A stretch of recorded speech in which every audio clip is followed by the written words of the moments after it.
Ready? Good afternoon. The committee will come to order. Without objection, the chair is authorized to declare recess at any time.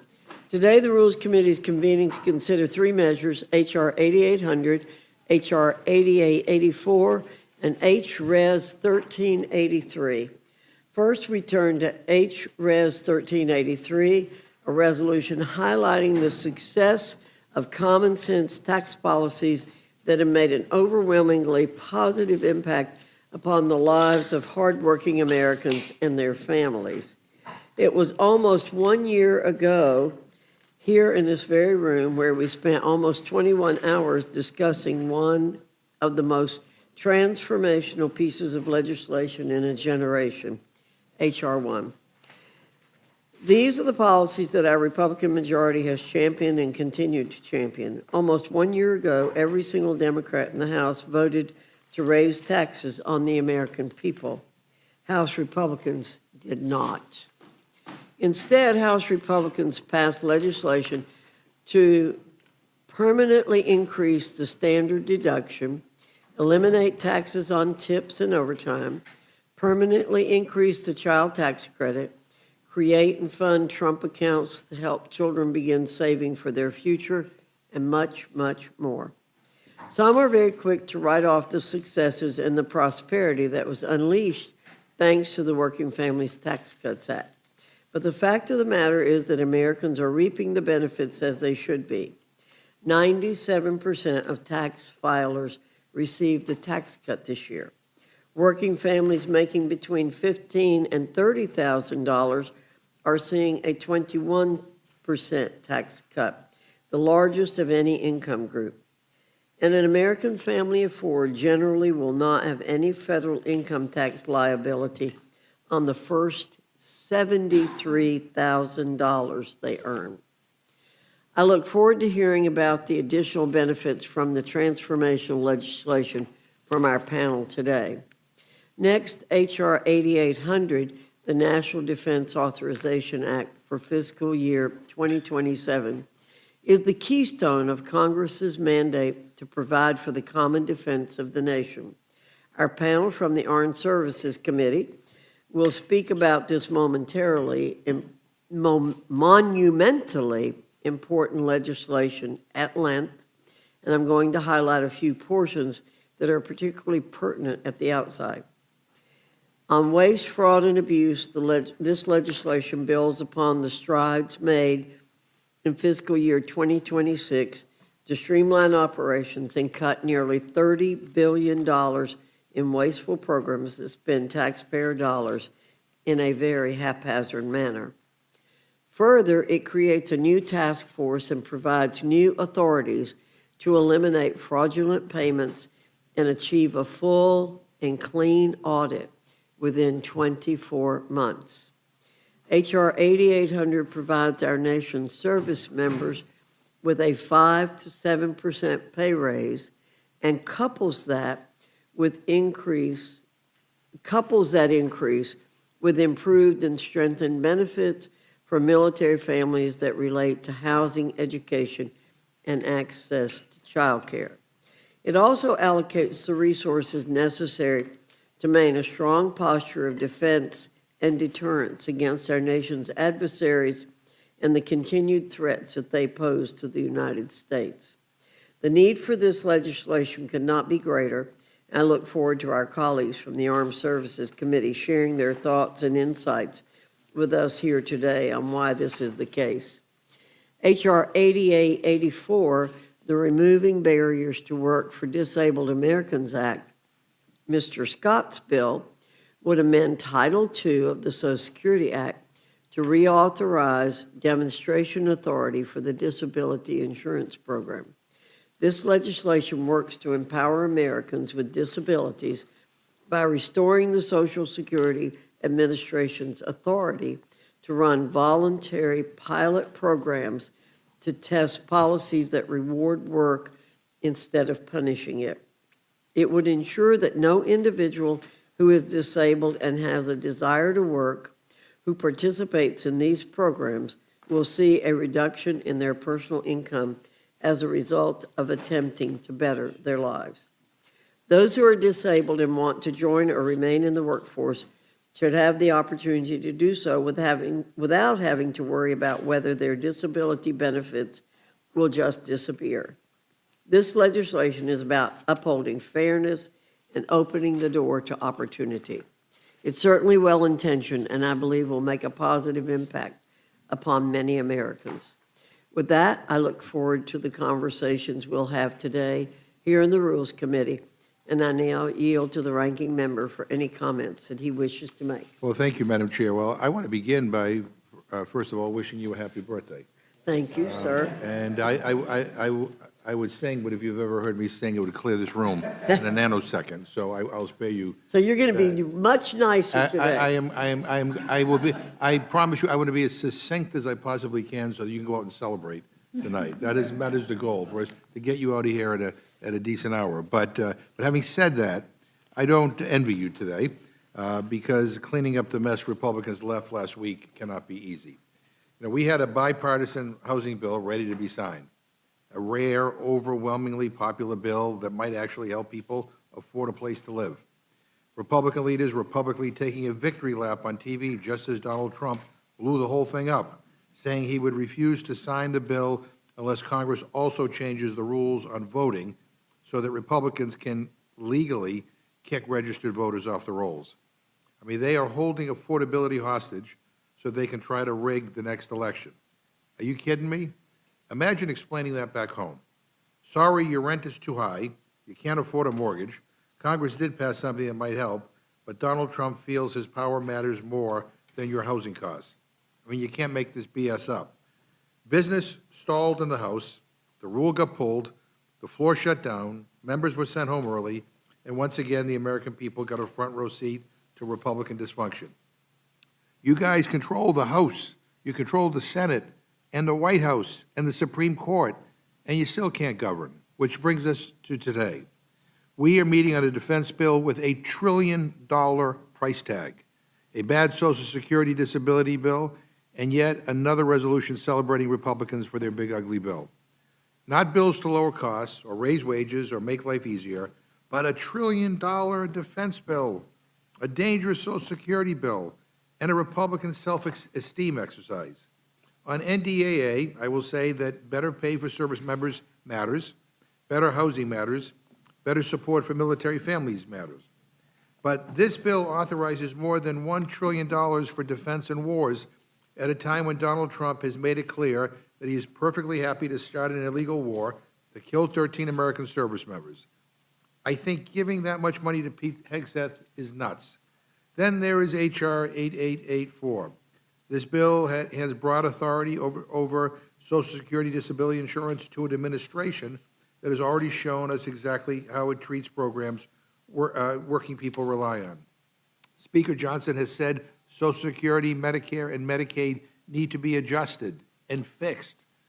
We all know what that means. It means cuts, and we see that in the big, ugly bill.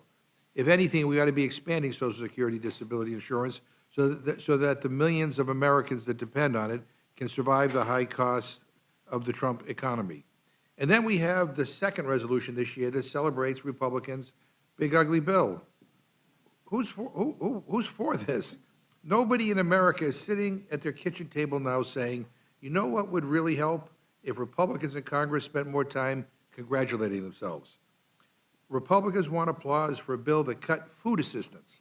It cut food assistance. It kicked people off of health care. It exploded the debt and handed more tax breaks to rich people and big corporations. Meanwhile, the American people are getting screwed, and all Republicans offer them is a lousy resolution congratulating themselves and more Trump drama. People need this place to get serious. Instead, Republicans have us here again, cleaning up after another meltdown and pretending that this is business as usual. It is not. It is embarrassing, and the American people deserve a hell of a lot better. And again, I will end as I began, promising the gentlelady that we will be as succinct and to the point as possible, because it is your birthday, and I think you deserve a nice night. With that, I yield back. Thank you, Mr. McGovern. Without objection, any prepared statements that our witnesses may have will be included in the record. I now welcome our panel, Chairman Rogers and Ranking Member Smith from the House Committee on Armed Services. Your full statements will be submitted for the record.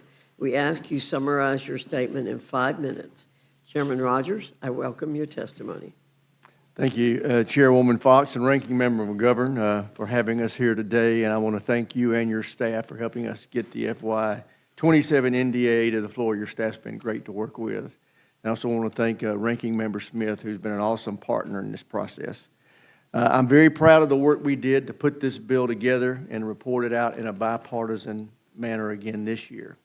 Throughout our committee's budget hearings this year, we've heard a consistent theme, that being that the defense industrial base, the foundation of our military power, is in deep trouble. Over the last 30 years, the defense industrial base has atrophied significantly. In the 1990s, we had 51 prime defense contractors. Today, there are only 6 remaining. Our global munition stockpiles are low, and we no longer have the surge capacity to rapidly replenish them. Our supply chains are too reliant on our adversaries, particularly China, and we have very little industrial capacity to mine, refine, or process critical minerals we need for our defense. And our skilled workforce has shrunk. All of this is happening as our country faces the most challenging threat environment since World War II. Our adversaries are working together to build modernized forces focused on undermining our security and influence around the world. We are being outpaced in shipbuilding, hypersonics, and autonomous systems. We must take action to address these problems before American deterrence erodes any further. The FY 27 NDAA takes action. This year's bill is focused on revitalizing the defense industrial base. We're giving industry the certainty it needs to invest, expand, and produce faster. We're cutting needless regulations that prevent innovative businesses from working with the Pentagon. And we're creating new jobs and helping Americans build advanced technical skills. In addition to revitalizing the defense industrial base, the NDAA meets other critical needs. We are raising pay for service members and improving housing, education, and child care for military families. We're strengthening our nuclear deterrence and missile defense while maintaining a strong posture to deter adversaries, and we're prioritizing the development of innovative technologies that will give our warfighters the edge in future conflicts. To support these policies, we're authorizing a $1.15 trillion in discretionary funds, which matches the President's historic budget request. For the first time in 40 years, we've been presented with a budget that accounts for the true cost of American deterrence. This top line begins to reverse the damage caused by decades of underinvestment in the U.S. military. But we understand with this historic investment comes an even more urgent need to guard against waste, fraud, and abuse. This bill does so by cutting nearly $30 billion in wasteful spending, reducing fraudulent payments, and providing new authorities to ensure the Pentagon achieves a full and clean audit within 24 months. Peace through strength doesn't begin on the battlefield. It begins in our factories, our depots, and our shipyards. This bill reflects our commitment to rebuilding that foundation. This is a strong bipartisan bill that puts our warfighters first, and I urge all of our members to support it. And now yield back. Thank you, Mr. Chairman. Ranking Member Smith, you're recognized. Thank you, Madam Chairwoman, and happy birthday. Hope it's a good one. Well, first of all, I want to thank Chairman Rogers for his leadership of the committee. I have no complaints with the process that led us to this point. We had, over 1,000 amendments submitted. We had robust debates over many of them, and we put together what was a pretty fair bipartisan product out of committee. There was one big but, which I'll get to in a minute. But I think the chairman outlined a lot of the strengths of this bill, certainly focusing on getting an audit, getting after waste, fraud, and abuse so we can have a more efficient and effective Pentagon is enormously important. This bill continues to do that. This bill also builds off of last year's acquisition reform, which was the greatest acquisition reform that has ever been done by Congress. What does acquisition reform mean? It basically means innovate faster at scale. be able to buy equipment that we need in a quicker fashion so that we can get the new and improved equipment that we need in a better and more effective way. And we've certainly built on that. There's strong support for the troops in here, as a number of people have noted. We also, on a number of occasions, note how important it is to maintain partnerships and alliances with NATO, certainly, but partners elsewhere. There were a couple of amendments that were added that I also think really strengthen this bill. One is to restore collective bargaining for Department of Defense employees, and another one was to go back to honoring what the Base Renaming Commission did in terms of renaming bases that had previously been named for white supremacist Southern generals. So there's a lot that's good in it. The one big but is the $1.15 trillion. It's actually more than a trillion. It's $1.15 trillion, and that's just the base. As we have heard, Republicans plan to add a $350 billion to that through a reconciliation package, though, as Mr. McGovern notes, don't seem to be able to pass much of anything, so I'm not sure that's going to happen. But then you've got also the supplemental, which is asking for $80 billion. You throw all of that together, and what we're talking about is a $1.6 trillion defense budget. That is an over 50% increase in last year's budget. Now, I think the chairman makes a fair point. You know, we face an incredibly complex threat environment. China is rapidly building up their military. Russia is increasingly aggressive, not just in Ukraine, but throughout Europe. We've seen what Iran and terrorist groups like Hamas and Hezbollah are doing in the Middle East. North Korea is still crazy, and they still have a nuclear weapon. There's a lot to deal with out there, but our budget has to fit within some sort of fiscally responsible package. If you ask the average person, if you ask an economist what the greatest threat to U.S. national security is right now, they would say our fiscal picture. $40 trillion in debt, that is becoming very difficult to sustain as interest on the debt increases year by year. We cannot afford a $1.6 trillion defense budget. We just can't. We need a national security policy that reflects what we can actually spend money on. And I think we can do that. We've got partners and allies that can help us meet those challenges. We can also invest in equipment that gives us an asymmetric advantage. We're seeing this on the battlefield, Ukraine being the best example. By the way, this bill also speaks out loudly in support of Ukraine's right to defend itself and in support of their war with Russia, which I think is incredibly important. But Ukraine has developed very cheap technologies that has enabled them to stop in its tracks a vastly larger military. We need to develop that instead of thinking we can just buy absolutely everything as the solution to meeting our national security needs. And it's also deeply ironic that of the three bills you have here, we have our, like I said, $1.6 trillion when you add it all up defense budget, and the Republicans praising all of the tax cuts. And I don't disagree. The chairwoman's right. Pretty much everyone did get a tax cut, all right? But if you're not going to raise the revenue, you can't have a $1.6 trillion defense budget. I mean, I think one of the most hilarious things that happened in last year's Republican Congress, and that's saying something, is you passed an increase to the debt of $4 trillion plus with all the tax cuts, and then shortly thereafter, you passed a balanced budget amendment, which is absolutely hysterical if you stop and think about it. It's like we just want to act like we're being fiscally responsible. If we're going to have all those tax cuts, we're going to have to spend less money everywhere, and that includes defense. So as good as the overall bill is, I'm deeply concerned about the amount of money and the fiscal picture. Combining this with massive tax cuts, not to mention all of the other needs that we have, I think puts us on an unsustainable path, which will then jeopardize our national security in ways that go beyond just whether or not we can deter our adversaries. With that, I yield back. Thank you very much, Mr. Smith. I'll defer my questions for a little bit. Ms. Fishbach, you're recognized. Thank you, Madam Chair.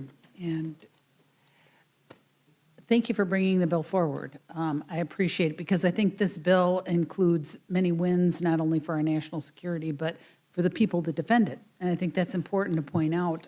It's been mentioned a couple of times about the increase in pay. And I just want to be clear that a vote against this bill is a vote against the increased pay for our service members. And I think, and maybe you just want to expand on that a little bit and explain what's really happening with that. Yeah, in this bill, we support the President's request for 5 to 7% pay increase, 7% for junior enlisted, 6% for senior enlisted personnel, and 5% for senior officers. We also expand bonuses and special pays that we've been using to try to recruit more and keep more of our service members, and we increase their housing allowance and their special needs allowance. We also authorize $1.8 billion for new barracks and family housing and increase housing allowance for high-cost areas, and set deadlines for contractors to resolve housing complaints for service members. So this is a really family-friendly bill. Well, and I'm glad you mentioned the housing. There's $25 billion for military construction and family housing. And I know you've probably been on more tours than I have when you take a look at the housing conditions and what's going on. And I think it's important that we are recognizing that now, because it hasn't been for years, really recognizing that we need to improve that for our service members. So not only the pay increase, but making sure they have the housing, decent housing that they need and the kind of level that they want. And I know that this bill also strengthens medical care for our troops, and it requires the DoD to focus on skills when hiring, rather than just education levels on a resume, and it's increasing access to jobs and supplemental education, and it's doing so much. It also includes helping advance small business participation within the defense industrial base, and so there's so much good going on in this bill that it's sad to see that people are opposing it, because it's really about making sure that we're doing the right things for not only our servicemen, but for the Defense Department in general, making sure we're advancing things. So yes, it does increase shipbuilding. It provides funding for shipbuilding and terrorists, eliminating terrorists and developing new technology. But I think most important about this is we are really recognizing those service members and making sure that we support them, not just saying it, but doing it, making sure we have their backs, and making sure that they have housing they need and the pay they need. And so I thank you for bringing this forward, and with that, I yield back. Thank you, Ms. Fishbach. Mr. McGovern, you're recognized. Well, thank you, Madam Chair. So $1.6 trillion, trillion with a T. I mean, If you add it all up, Yeah. that's the 1.15 that's in the base, the the 350 billion that they want in reconciliation, and the $80 billion supplemental. but $1.6 trillion, even Dr. Strangelove is impressed with that figure. That is huge, unprecedented. And, when we talk about national security, by the way, it's more than the number of bombs we have. I mean, people right now in this country are worried about whether they can afford groceries at the supermarket. They're worried about whether they can afford to fill their gas tank up. They're worried about, whether they can afford to send their kids to school or whether they can retire. And they're worried about the cost of housing. I want to read you a direct quote from President Trump. A reporter asked him, what are your plans for the housing bill? Because, as you know, we were supposed to take that up. And Trump's response was, I don't know. I think it's so unimportant compared to the Save America Act. So just to be clear, he thinks that a housing affordability bill is, quote, unimportant compared to his election rigging bill. I mean, what am I missing here? Well, that's a separate subject outside of the national defense area, but I will certainly say that it shows a sense of misplaced priorities. And when you look at what Americans are dealing with, the high cost of living, housing, education, food, energy, all of these things are major problems. Every single policy the Trump administration has put in place has been to drive the costs up. Right. The tariffs, the war in Iran certainly has driven costs up. Canceling energy projects all over the country so that we have less energy, because he doesn't like wind turbines, apparently. So there is a lack of a focus on affordability, without question. And I think we all agree. I think there's unanimity that when it comes to making sure that those who serve in our military, those who work for our military get a good, decent pay, they could, raise a family. We're all for that. Yeah, and let me be clear on this. Spending money helps people. Right. Which is not terribly surprising. But if you're going to spend this much money, you better be prepared to raise the revenue so you're not just sending us massive Well, money in and debt. also understanding that, Yeah. increasing people's salaries while housing costs are going through the roof, while gas prices are going through the roof, while food prices are going through the roof, doesn't necessarily make their life more affordable and allow them to address some of the challenges that our constituents face. I mean, Ranking Member Smith, what is the deal with this proposed Trump-class battleship? I mean, he wants a ballroom, he wants an arch, now he wants a battleship. I mean, is this a good use of resources, or is this another vanity project? Well, I think it's another vanity. Well, it's partially a vanity project, and also then it's just a mistake. We're talking about building the largest battleship ever constructed. Now, we stopped building battleships near the end of World War II because they proved ineffective in World War II, which was some 80 years ago now. They're big targets, relatively slow-moving. You know, they bring firepower, but at great risk. And now Trump wants to build a battleship that is the largest ever. It's going to cost over $20 billion to build. And that's if we can build it. Let's keep in mind that, you know, we have struggled to build a frigate on 2 occasions. We struggled to build the Littoral combat ship, and now we're going to build something roughly 15, 20 times larger. It's highly questionable whether or not we're going to build it. And when you see the cost estimates, $22 billion, as I always joke, take the over. And I'm pretty sure you're going to be easy money. But it gets more to the point of what I was talking about earlier. How can we meet our national security needs in a more cost-effective way? Iran was able to create an asymmetric advantage over us by placing the Strait of Hormuz at risk. And they don't need a lot to do that. They don't need a $22 billion battleship, okay? We need to be looking for those types of asymmetric advantages against our adversaries so that we can cost-effectively deter them. Part of that is building cheaper munitions. And I'll give you some good news. There's a lot of private investment right now in developing new munitions that are cheaper than the ones we have right now. Counter-drone measures, and all of that gets us to a more cost-effective way to meet our national security needs. A battleship does not. Do you know how many drones we could buy, how many missiles we could buy with $25 billion? It's staggering, so I think it's a huge mistake. Just one final quick question, Mr. Rogers. I mean, do you have assurances that Republicans will bring this to the floor? I mean, we went through a similar exercise last week, and then it got pulled at the last minute because some of your members are voting against, I guess, everything until they can, get this election bill passed that they've been pushing. Do we have assurances that after we meet here and report this rule out, that this will actually indeed come up tomorrow? My conversation with the Speaker is that he intends to put this bill on the floor this week. Yes, sir. All right. I thank you both, and I yield back. Thank you very much, Mr. McGovern. Mr. Scott, you're recognized.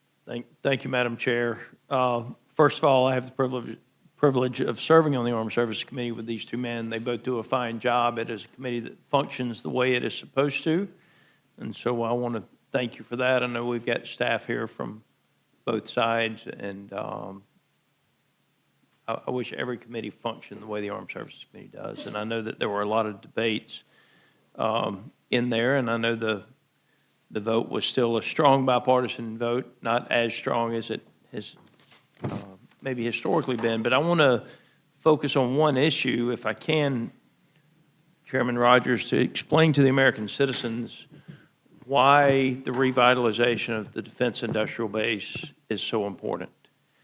And any general that you meet with will tell you that if you don't win in space, you lose the war today. Is that a fair statement? Absolutely. And up to and until 2022, the United States of America, our citizens and our security, every satellite launch that we had done in a decade prior to that, my understanding is, happened with an RD-180, a Russian rocket. Is that correct? That's correct.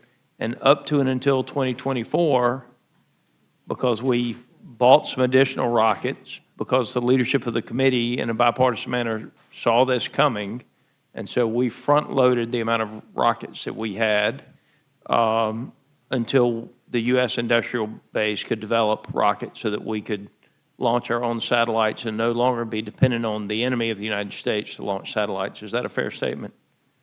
We saw it coming and we energized our launch capacity, and now we have multiple sources for launch, and we are no longer relying on the Russian-produced RD-180. I think we're all concerned about the amount of money that we're having to spend for national security, but I will tell you the bigger concern is not waking up secure. And what the rebuilding of the defense industrial base is, it's not an option. It has to be done. And I think that what we've done here, and again, I give both sides credit for this, and in a bipartisan manner, is to give the defense industrial base the signal that they need to bring the manufacturing of the supply chain, the whole supply chain, back, if not to the United States, at least to allied and treaty nations. So, Mr. Rogers, I'm not going to go a whole lot further. I do want to give you the opportunity to say a few words, if you'd like to, about any of the other key provisions of the bill. But again, I appreciate both you and Mr. Smith for the way you run the committee, and it's my privilege to serve with both of you on that committee. Thank you. I just want to emphasize, the bill that we have before you today and that we'll be voting on this week is not for $1.6 trillion, it's for $1.15 trillion. There will be a supplemental request in the appropriations bill. There will be a reconciliation request, I expect. Those may or may not happen. What we're talking about here is baseline funding, and it needs to happen. The whole point of peace through strength is to stay out of wars, is to deter aggression, and we can't help but recognize that we have lost the industrial strength that we need to maintain that capability. We won World War II because of our industrial might. We won the Cold War because of our industrial might. We are going to stay out of World War III if we can rebuild our industrial might. And this bill goes a long way toward ensuring that. That's what this is all about, trying to make sure we build the capacity to deter aggression from China in particular, but also from others. We can't help but acknowledge that our adversaries, all four of them, have formed an axis of evil, and they are working together. They're helping each other. We have got to meet the moment, and this bill does that. Thank you. Thank you, Mr. Chairman. And the RD-180 is just one example of how we had become dependent on people that are our enemies. There are other examples out there where we're dependent on China for certain chemicals and materials that we have to have, precious minerals. And so I look forward to continuing to work with the two of you to make sure that we're not dependent on our enemies. And with that, Madam Chair, I yield. Thank you, Mr. Scott.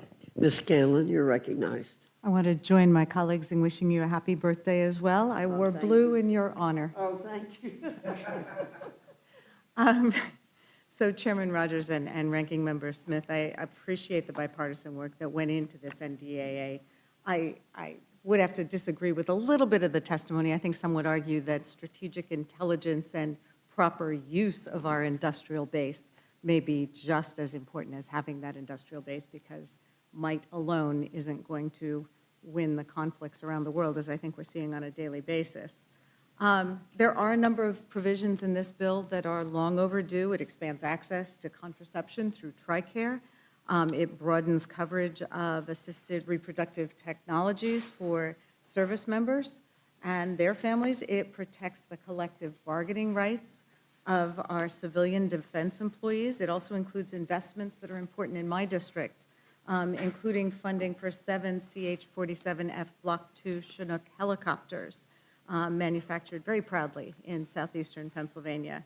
And these are all worthwhile investments. The problem with this bill is not all of the provisions, but certainly some of the misplaced priorities that have been loaded into it.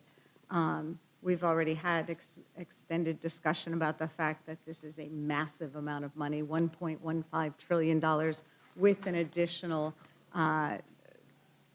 supplemental bill, possibly a reconciliation bill, adding up to $1.6 trillion in spending, just a massive, massive increase in defense spending, which, am I correct, Ranking Member? That's discretionary spending. All defense spending is discretionary All- spending, yes. Okay. Other than Social Security and some of our mandatory spending. Well, sure, yeah, that's, Okay. but all defense spending is discretionary spending. yes. Right, so we do have a lot of discretion about how much and how we spend it. Well, not to get overly technical here, but to a certain degree, it is all discretionary in the sense that if the entitlements are simply locked in, if we want to change the policy, we can change the policy. So it's a technical difference between discretionary and mandatory that I'm just isn't so worth getting used to into. But hearing about cuts to discretionary spending. I just wanted to make sure we're talking about the same thing here. Yeah. So that is concerning. That's a lot of money towards defense, and some of it, this battleship, $1 billion, I think, in this bill for the $2 billion for the battleship that is supposed to cost maybe 20-ish once we get there. But in the descriptions we're seeing of it, the terms I'm seeing are, it's an obsolete, vulnerable kind of a proposition. The military is not asking for this. It requires unproven technology. Can you talk a little bit about this? It feels- Sure. We don't 100% know what it is because it's on the drawing board right now, and it's something that we've never come close, and nobody's ever come close to building before. The contemplation is it will be this massive power center, and you'll be able to move energy around and have this massive battleship with all kinds of munitions on it. Kind of like the Death Star in Star Wars? Yeah, well, I won't go there, but yeah, kind of, in a similar way. And I can understand that, but when you look at what's going on in the battlefield right now, and I mentioned Ukraine and the way they've been able to make Russia vulnerable with drones, with very low-cost drones. Hezbollah, regrettably, is starting to have success with similar low-cost drones. This is what gives you an asymmetric advantage, and because those weapons are cheap and effective. So that's the way the whole world is going, and we decide we want to build the world's largest ship ever. That seems to be polar opposite. It's polar opposite of actually what we worked on in terms of acquisition reform. A lot of the acquisition reform is focused on, as I said, on innovative new technologies. How can you get a more cost-effective missile, a more cost-effective missile defense system, or drone defense system, or drones? So to put all of that money into one place is extraordinarily risky, and that assumes that we'll be capable of building it. We have major shipbuilding challenges right now, just meeting Where? our traditional needs, which this bill helps address. And there's an amendment I know, the SHIPS Act, which would take it a little bit further, which I am supportive of. But it just seems to me like bigger and more expensive is the exact opposite of where we need to be going with our weapons systems right now. Well, I mean, it feels like there's a little bit of an analogy as we're approaching at the end of the week, our 250th anniversary of the country, where the Brits in part were routed by asymmetric warfare. They came in with their large, massive troop movements, and the U.S. nibbled around the edges, and they lost a 13-state advantage in that war. So it feels like hewing to outmoded ways isn't so great. And then there's the cost aspect of it. Some of our experts are saying that this is going to cannibalize our defense budget with just directing so much funding to this boondoggle of a battleship. We're already seeing some of these vanity projects cannibalize other budgets, like the National Park Service, et cetera. So I do think we should be very concerned about that, but I appreciate all the work you've put into this, and I'll yield back. Thank you very much. I'm going to keep deferring my comments and recognize Ms. Leisure Fernandez for her comments and questions. Thank you, Madam Chair, and I will refrain from singing to you because we want to make it nice and short, maybe short and sweet or short and sour. But feliz cumpleaños. Chairman Rogers, what was the NDAA budget when you first came into office? I don't remember. It was 24 years ago. Yeah, but I don't you have an recall. estimate? I have no I idea. actually looked it up because all told, the idea of 1.6 trillion, right, when we add everything up, it was 400 billion. 400 billion. So you are now asking us to approve an NDA that is 4 times higher than what it was back then? I am, You are. I am And proudly you're asking for really it. happy about that. I'm very happy about it. I just hate that it's not more. Yeah. You're We are spending less than any of our 4 adversaries as a percentage of GDP on defense. And if we don't stop this madness, we're going to wind up in a Right. war. Well, we are in a war. You said we're going to end up in a war. We are in a war. There is a war that is ongoing. Do you deny that there's a war ongoing? I'm not denying it. Okay, so there is a war ongoing, started by Trump, who said he was going to make sure we didn't get involved in foreign wars. And I take it you are against deficit spending. I am for strong defense spending. Oh, but you're fine with If increasing we the have to country's spend deficit. in deficit to do strong defense spending, then that's what we have to do.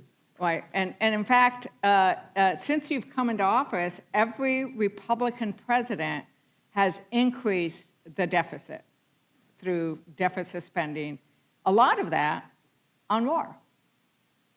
I think every president has done that since I've been in office. Actually, every Republican president has increased the deficit, I and don't- every I don't Democrat doubt that. president has decreased the deficit. It's actually true. And I can hand you this I chart have if you no like, doubt but you're telling it just like it is. Okay, we're telling it just like it is. Every Republican president has increased the deficit. Now, I think it's interesting, this idea that you mentioned earlier about how we won World War II. The reality is, I just finished reading, and I'm not, I just finished reading a wonderful book, Doris Kearns Goodwin book about the presidency during World War II. And what was key there was President, during World War II, got the support of the American people. Do you know what the support is of the American people for the Iran war? I do not. It is the majority of Americans, about 60%, oppose that war that Trump started, that we are spending $1 to $2 billion a day on. Do you know, have you ever, what's fascinating to me is this battleship that can cost billions. Has there ever been an instance where we've had a president choose to name a class of battleships after himself? Are you ever aware of that I'm not happening? aware of one. Ranking Member Smith, what do you make of a president who wants to spend taxpayer dollars that our children and grandchildren and we will have to pay for in the future because it's deficit spending, where he's naming it after himself? There was something kind of cringy and corrupt about that in my mind. Yeah, well, there's 2 separate points, which I want to make here. One, President Trump's focus on, basically his name, his likeness, his power is authoritarian in a way that is deeply troubling to me. I think it undermines our representative democracy, and I think there's no question he is governing much more like an authoritarian dictator than like a democratically elected president of a constitutional republic. And we could walk down 1,000 different roads on that one, which aren't directly related to the defense bill. I do want to get back to the spending issue, because I think it's important for people to understand the context here. The chairman is right. As a percentage of GDP, we are actually spending less now on defense than we have at any point since the end of World War II. I think it is important to remember that. Now, what has changed? Well, in the 40s, 50s, 60s, there was no Medicare. There was no Medicaid.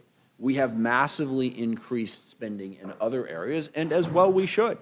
Okay, I don't think the chairman or anyone wants to get rid of Medicare or Medicaid. I certainly don't, or a lot of the programs that we expanded. It's more a matter of recognizing where we are. It is not the 1960s anymore, okay? We are not the sole dominant power in the world economically and militarily. We have a lot more competition, and we have a lot more needs. So we have to be smarter about how we spend that money. And, look, I mean, I don't know what the total budget's like, $7 trillion, something like that. Defense would be 12, 15% of that. So there's certainly other aspects to this. I keep harping on revenue. We're all very happy about cutting taxes, and we keep spending the money. Okay, to me, those 2 things have to add up. If you love tax cuts, then you shouldn't love a $1.16 $1.15 trillion defense budget, okay? The two things shouldn't go together, but we've all decided that we're going to suspend reality and truth and facts and just live in a fantasy world of basically being able to just, I guess, make the money. Well, we do make the money appear. It's just that we wind up owing on that. So it's a matter of having a fiscal picture that makes sense for today, not for 1950 or 1960 or 1970, but for the needs that we have today. And I think we are missing the mark by relying so much on having a massive defense budget to meet our national security needs.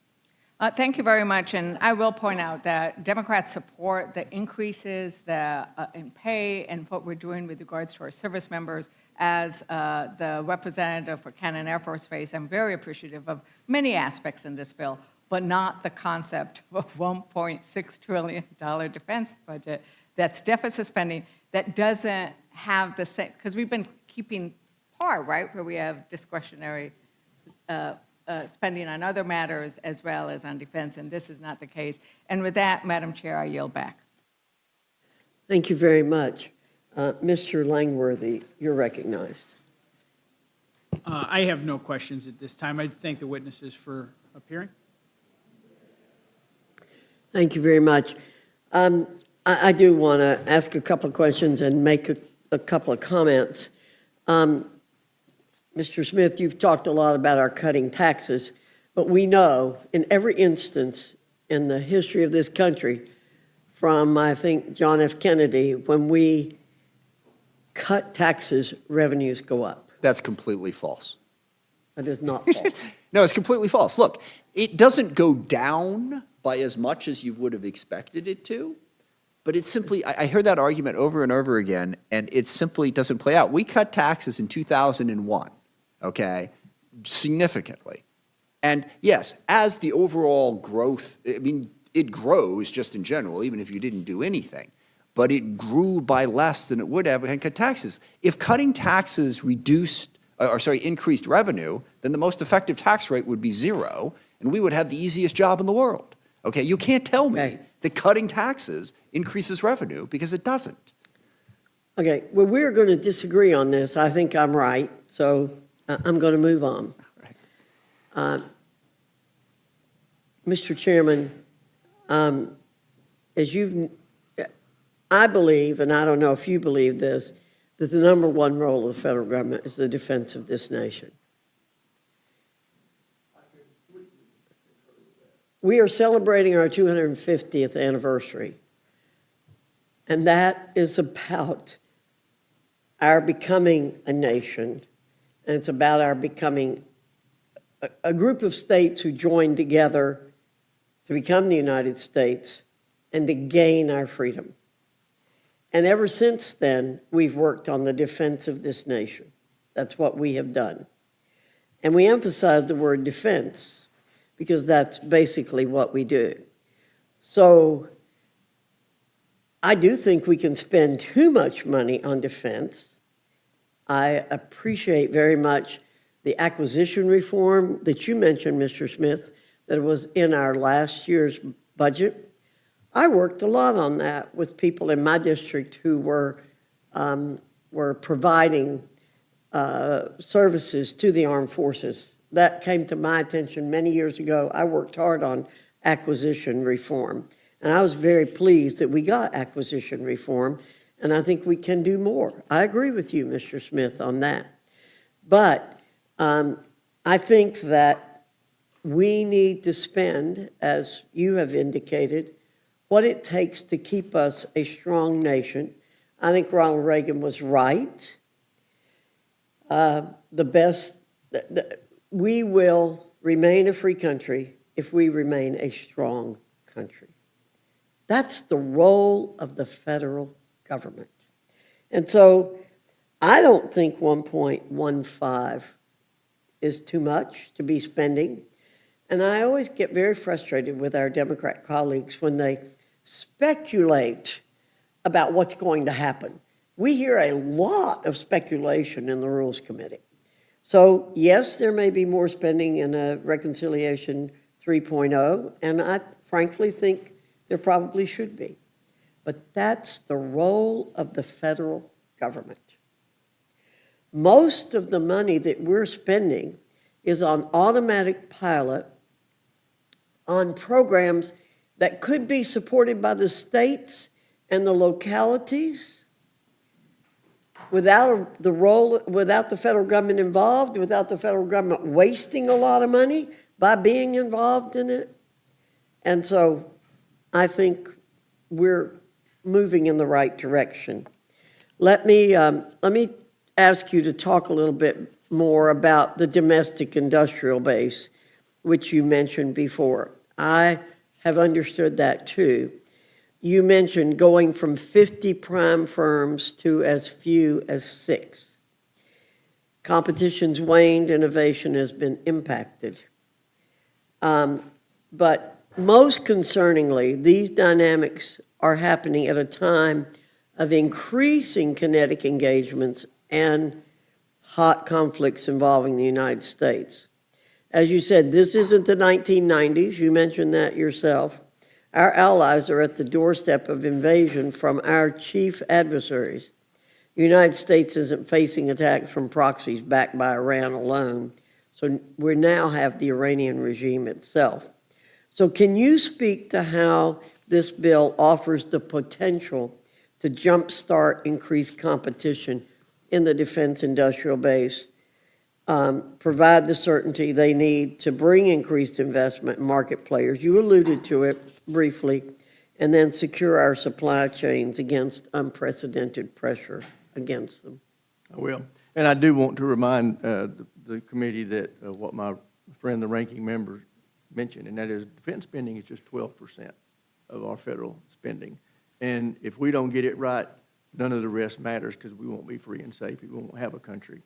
But to your point, what we found in trying to help Ukraine, and I'm as fierce a supporter of Ukraine as you'll find in Congress from the aggression from Russia, is that China, Iran, and North Korea have all been helping Russia in that effort as we've tried to help Ukraine push back against that aggression. But it was during that period when we were taking old stockpiles of munitions to send to Ukraine that we really realized that we didn't have the ability to replenish those aged weapons and munitions with new ones. And that's what kind of started us down this path. But what we have done, as you mentioned, we're down to just 6 prime defense contractors now.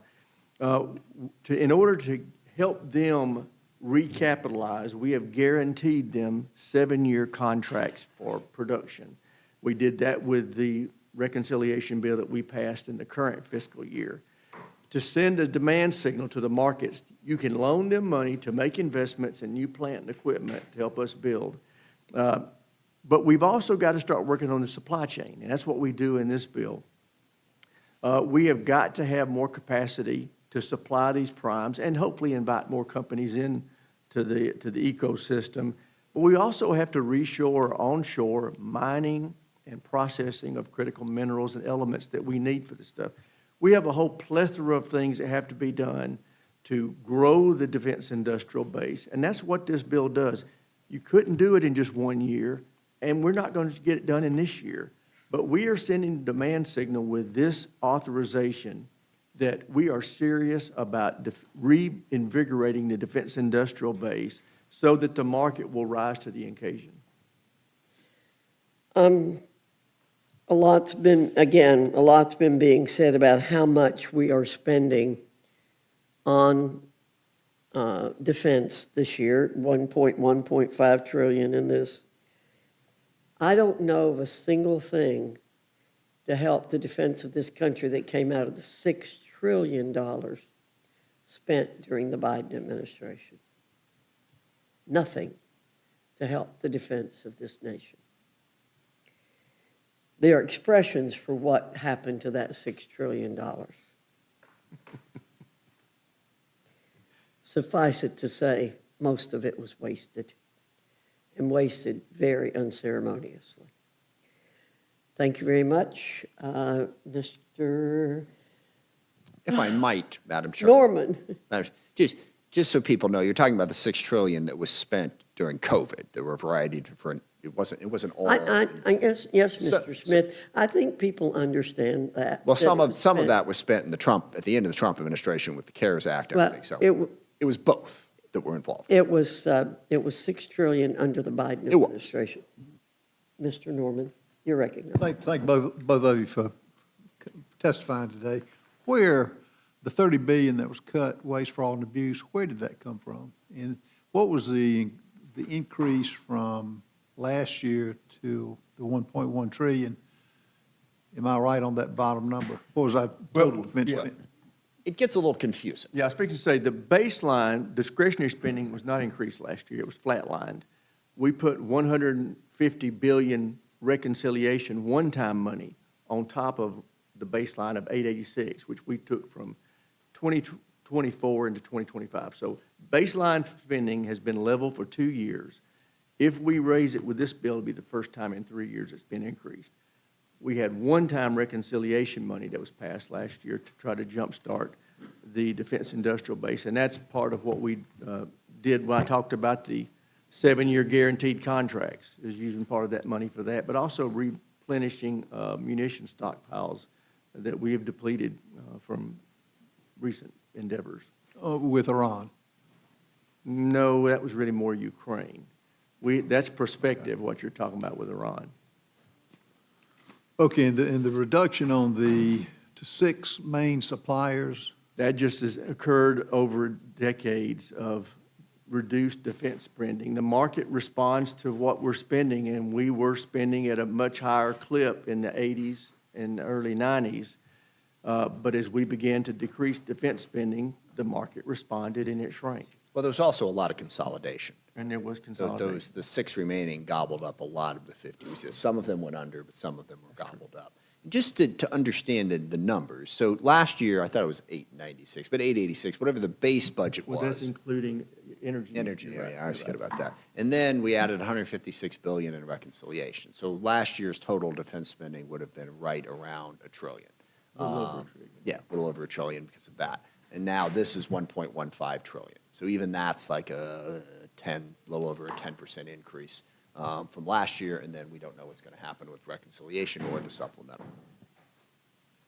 well, I agree with Chairman Fox. You know, if we don't have a strong military, we don't have a strong country. But if we've got a broke country that cannot afford and adds to continues to add our debt, then we're pretty well sunk anyway. But I'm glad on the timing of resupplying the things that we need, are we on track with that? If we can get this spending, we will. We've got, the thing that I'm trying to convey to everybody is, we don't have the physical capability of building munitions and systems fast enough to meet our challenges.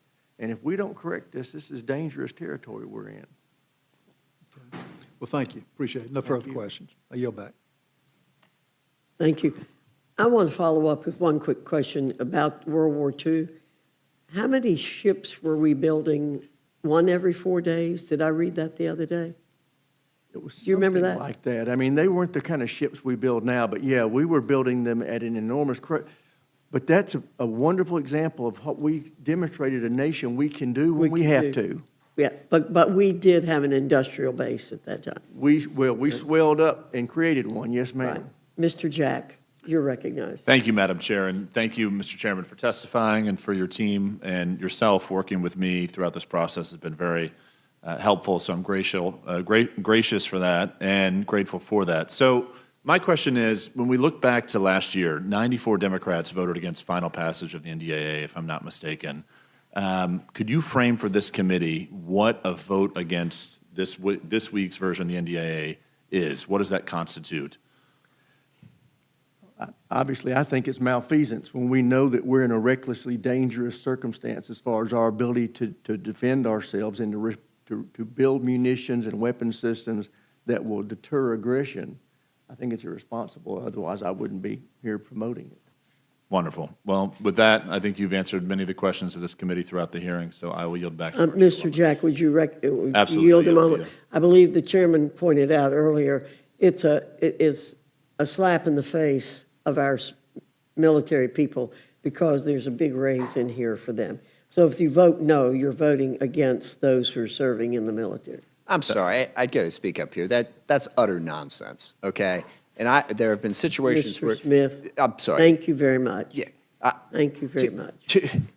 Thank you very much. Okay, so you can just accuse members of being, Republicans have voted against the defense budget too.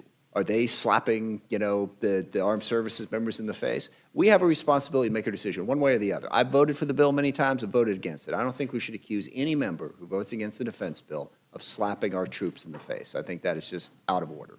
Thank you, Mr. Smith.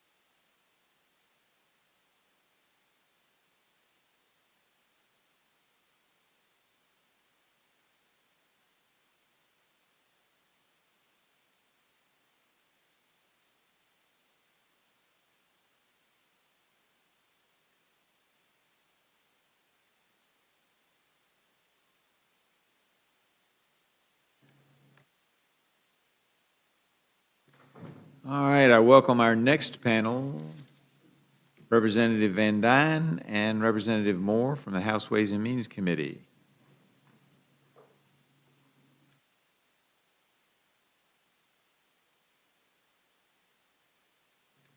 Give us just a minute.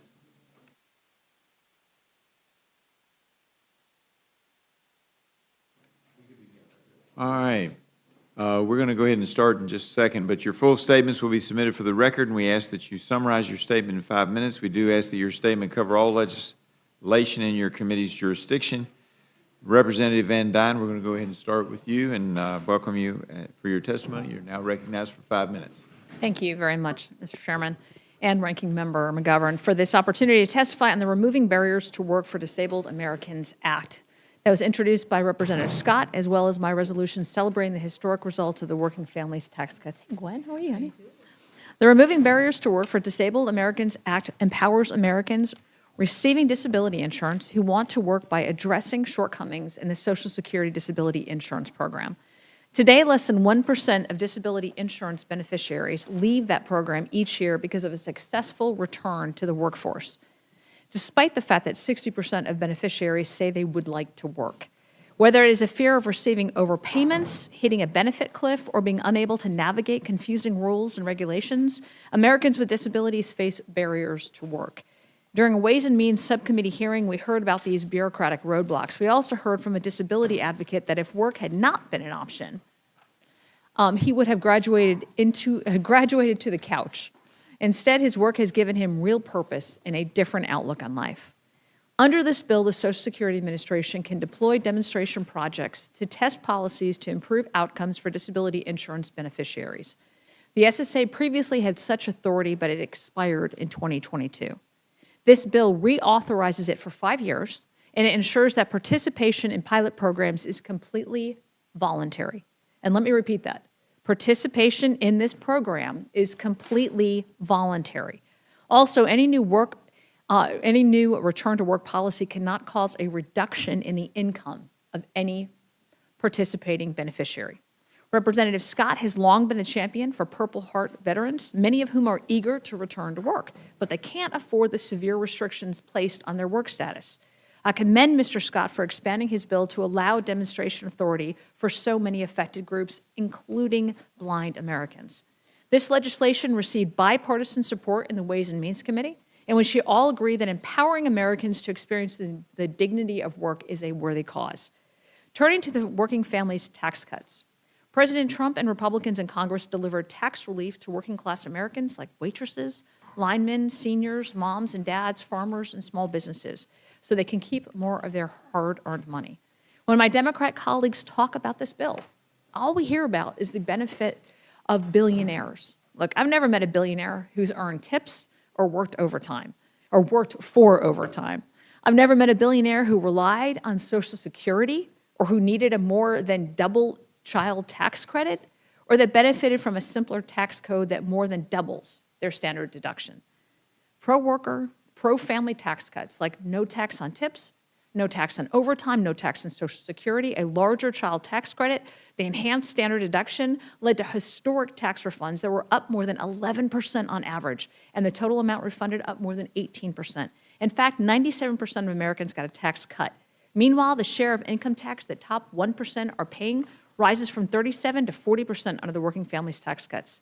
We've made it easier to afford health care, child care, education, and adoption. We invested in the financial future of Americans' children. Starting on the 4th of July, Treasury will deposit $1,000 into Trump accounts for children born during the Trump administration.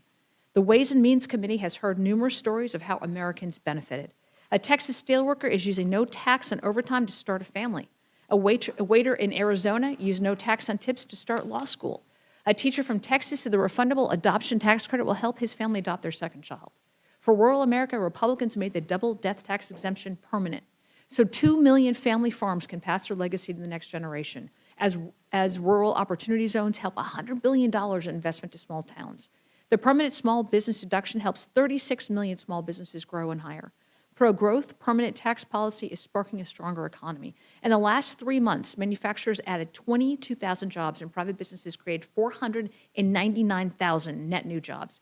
Businesses in foreign countries are investing trillions in new facilities and reviving forgotten communities.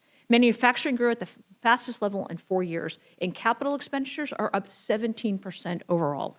Democrats still refuse to acknowledge how the working families tax cuts helped Americans, including their constituents. They don't want to admit that they voted for a 22% tax hike on every single American. But that tracks with Democrats' record on affordability. When Democrats controlled Washington, working-class folks got a 21% inflation spike from Democrats' $10 trillion spending spree. Instead of helping working families, they rewarded wealthy environmentalists with green new scam tax breaks. Billionaires were the beneficiaries of Democrat corporate welfare. Under Republicans, relief goes to working-class families. Thank you for your time, and I look forward to your questions. Gentlelady yields back and now recognizes Representative Moore for her 5-minute opening statement. Thank you, Mr. Chairman. I have comments and remarks regarding the one-year anniversary of the Working Families Tax Cut, but also on the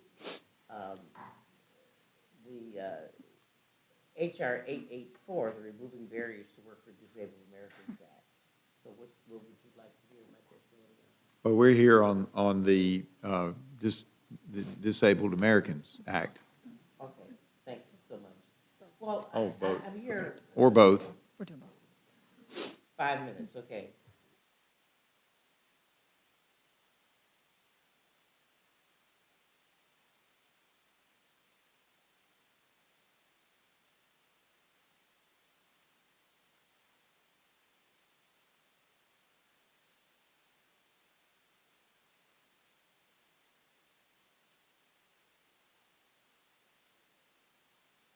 Reality. The Trump administration's track record and its goals are clear. President Trump and his administration have proposed massive benefit cuts to Social Security disability benefits. They have slashed Social Security's customer services, and they act as if laws protecting the privacy of Social Security data don't apply to them. As evidence, let me remind everyone that during his first term, President Trump proposed using Social Security's demonstration authority to slash disability benefits by $50 billion over 10 years. $50 billion, $50 billion over 10 years. Let me say it again, $50 billion over 10 years. The first Trump administration wanted to use the demonstration authority that we're being asked today to reauthorize to slash $50 billion of earned benefits. Just last year, the Trump administration wanted to enact one of the biggest cuts to disability benefits ever by changing the rules for disability claims. This change could have resulted in hundreds of thousands of older, severely disabled people being denied benefits. And after we spoke up, they backed down from this disastrous plan. And now, our Republican colleagues want to grant the Trump administration the very demonstration authority to gut SSDI that President Trump has been begging for, and just to further exacerbate the Trump-created customer service crisis at SSA, this Republican bill would strip millions from SSA's operating funds to pay for it. Um, um, the Trump administration has blatantly disregarded some of our most sacred privacy laws that protect Americans' sensitive Social Security data.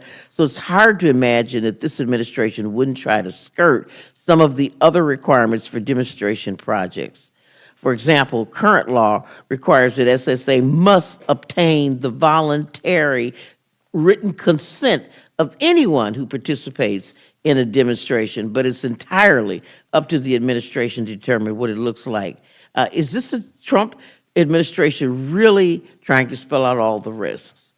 I am going to move on because my time is limited, and I'll talk about the one-year anniversary to the One Big Beautiful Bill. Again, I want to thank you all for hearing me out.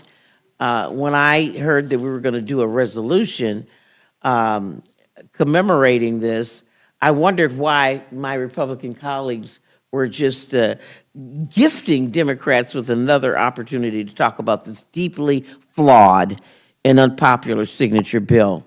American workers and families are reeling from a senseless cost of living crisis, higher cost of groceries, electricity, health care, every product. But as President Trump himself has declared, he doesn't care about the financial situation of Americans. And I suppose I'll join you in wishing a happy birthday tax cut for billionaires. You can't really hide from the numbers, Mr. Chairman. The average 2027 tax cut for taxpayers who made over $1 million per year will be $96,400, while the average 2027 tax cut for taxpayers who make under $50,000 per year will be $247 a year. That's 68 cents a day. That's right. Republicans gave millionaires a tax cut that is 390 times the size of what they gave to workers and families making less than $50,000. Crumbs from the master's table. And while we pat ourselves on the back for doling out these meager tax cuts to working families, like tax on tips for some workers temporarily, no tax on overtime for some people who are breaking their backs working extra hours and still struggling to make ends meet, again, temporarily. Even the temporary tax cuts for the elderly have contributed to further deteriorating Social Security finances, according to the latest trustees report. People are suffering, and unless you're wealthy, if you were well off before the OBBBA, you're certainly better off now.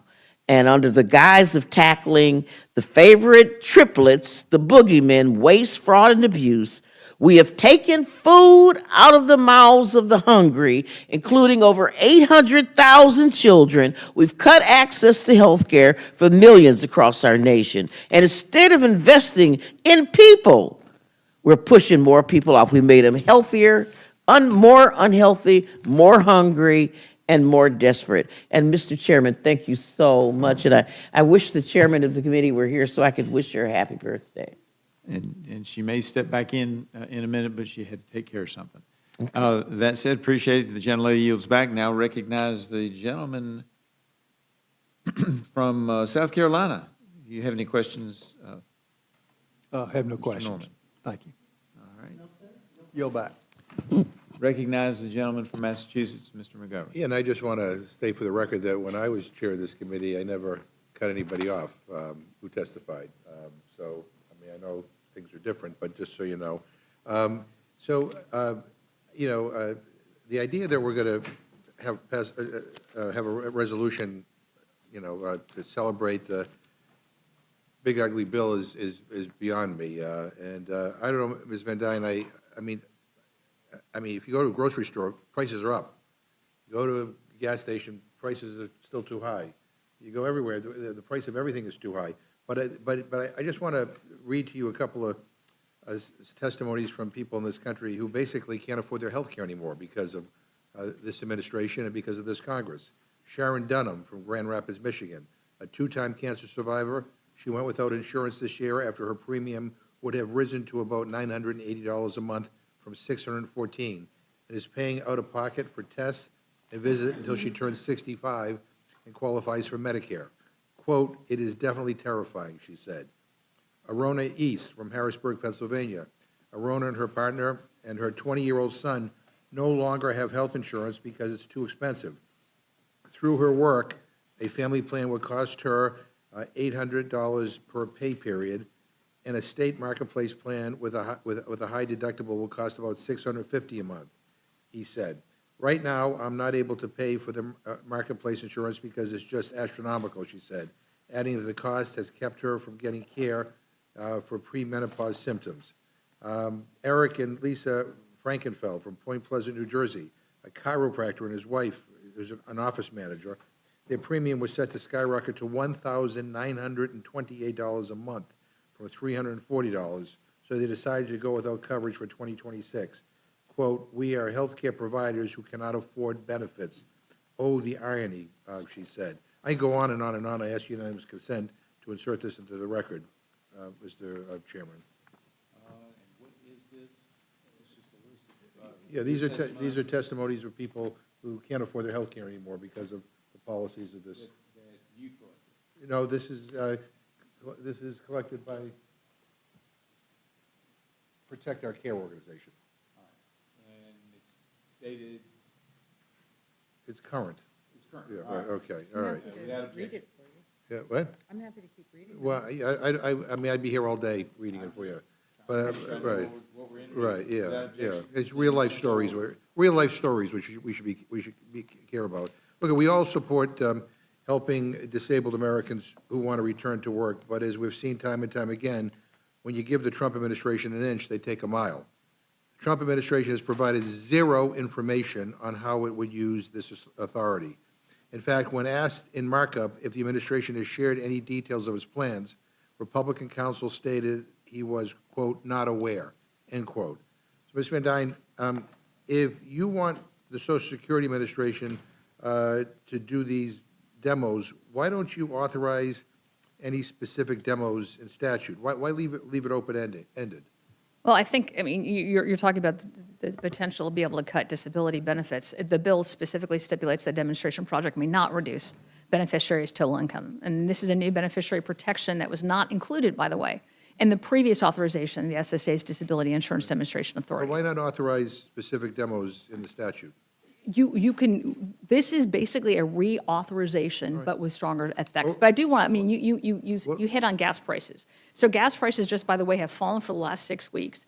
Average gas price right now under President Trump is 16 cents lower than it was under President Biden. So if you want lower gas prices, be thankful Trump is in office and we don't have a Democrat But the in last there. time we did something You talked about similar- affordability, you talked similar- about health care. I'm happy to fact- answer the fact- questions fact- as the opposed fact of the to matter is- just kind of the fact just of the matter is, staring last at time you.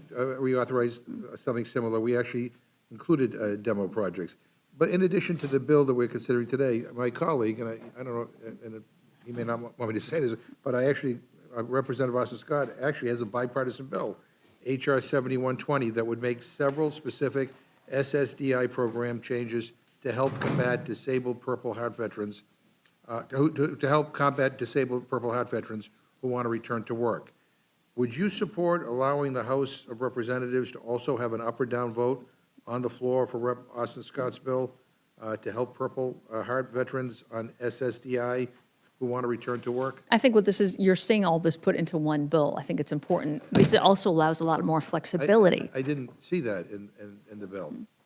No, what I'm saying is we're wrapping this up and we are working with But it's not in the Congressman bill, Scott. right? So I'm just simply saying. This would allow an opportunity. This gives a lot more flexibility if we wanted to have that in I know, there. but, you know, for some of us, quite frankly, and, you know, and I have my political differences with this White House, but, you know, I get the flexibility part. I just want to be assured Yeah. that this stuff is going to happen. So saying that they have the flexibility to do this is different than saying they have to do this. That's all I'm saying. Well, and I think the bill includes the guardrails that prevent any of the beneficiaries from being worse off, which I think is one of your concerns in our demonstration. No beneficiary will see a decrease, as we mentioned before, in income because they participate in a project. It also includes more congressional oversight, which I think is what you're asking, than any other prior authorization. So it requires Social Security Administration notify Congress of their plans 120 days which we didn't have before. But no guarantee that Austin Scott's bill will be done, and I can't believe I'm agreeing with him on something he's done, but we actually agree on this. I know, I just feel a hell of a lot better if in fact it were in this legislation, or that we had an up or down vote on it, and that I could be assured that it will be happening, so that we don't have to wait another year and then come back and say, well, it didn't happen, why not? All of that is part of the congressional appropriations efforts, as you know. Well, in any event, I would, it is not in this bill. I would feel a lot better if it was. Maybe we can address that, So I understand that you would vote for this if No, that was in this I bill? would vote for Austin Scott's bill. And again, and again, people's healthcare prices are going through the roof, and I could read for hours and hours and hours about people. And I would love to be able to go hours and hours and hours, toe to toe on what the One Big Beautiful Bill did for people's affordability, for prices, that's and why for so allowing many people to get that's why more so of the many- taxpayer That's why so many people in dollars this country back. refer to it as the big ugly bill, because for the majority of people in this country, it didn't help. It hurt them. And again, losing your health care is nothing worse than not being able to afford your health care. And I gave you an example of a health care provider that couldn't afford their health care. So anyway, we have to get back to focusing on, regular people and their inability to afford, the cost of living. I don't know, Ms. Moore, do you want to add anything, or? It really is it's really interesting to see how people see the same thing in different ways. And when I think about the 4 million people who have already lost health care, and we haven't even really phased in all of the cuts to Medicaid yet. 4 million people have lost their health care already. When I think about the $187 billion lost in SNAP, when I think about the increased inflation on groceries and stuff, it's just very difficult to see how people are measuring this K Street economy where stocks are going up and people are doing so badly. It's just reminiscent of 1929. Right. When the stocks were doing well and everybody was doing very poorly. Oh, I'm sorry. And so it is reminiscent of a K-shaped economy. And I think that's why people see it very differently. And I appreciate that. I guess we just have a different interpretation of, where our priorities ought to be. We live in the richest country in the history of the world right now, and we've got 48 million Americans who are food insecure. We should be ashamed of that, and we should be doing something about it. But having said that, I thank you for being here. I yield back.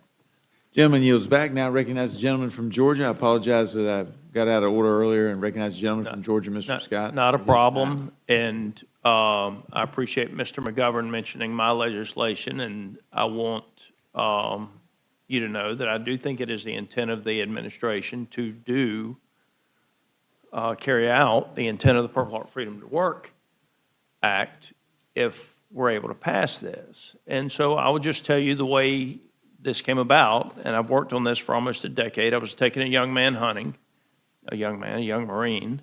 He stepped on a pressure plate, lost both legs, and I won't call him by name, but if we do get to sign the bill, I hope the president will allow him to be there for the signing. I'm on 475 in Georgia. I'm taking him hunting at a friend's place, and he says, I work at O'Reilly's Auto Parts, but if I make more than, and at the time it was about $1,100 a month, I lose my Social Security benefits, so I have to be very careful not to work more than X numbers of hours a week, or my family is backing up and literally has less money because he worked more. And I actually couldn't believe it. I said, that doesn't sound right, but I'm going to go to D.C., I'm going to meet with the lawyers. And I came up here and I met with Social Security lawyers, and they told me that I was absolutely right, or that he was absolutely correct. So I wrote the legislation. It was very narrowly tailored. Purple Heart, which means it's combat wounded. Total and permanent, which means it is obviously a total and a permanent disability. I intentionally narrowly tailored it because I wanted to make sure that it could work. And if it can work, then hopefully it could be expanded to other people that want to go back to work as well. But I'm a firm believer that the number one thing that you can do for somebody, especially if they have been one of our people that's been at the tip of the spear and has a combat injury is to get them back to work. And their paycheck should not be penalized if they work an extra hour or two. So we wrote the bill, Purple Heart Freedom to Work. It's had broad bipartisan support. Have not been able to move it, whether the Democrats or the Republicans have been in charge of Congress. Working with Chairman Smith, this was the suggestion that he had for the fastest way to make this happen. And as you know, if we write the perfect piece of legislation in the House of Representatives and it goes to the Senate, they're going to turn around and take their sweet time with it, and then maybe it doesn't get done. But Purple Heart Day is August 7th, I believe.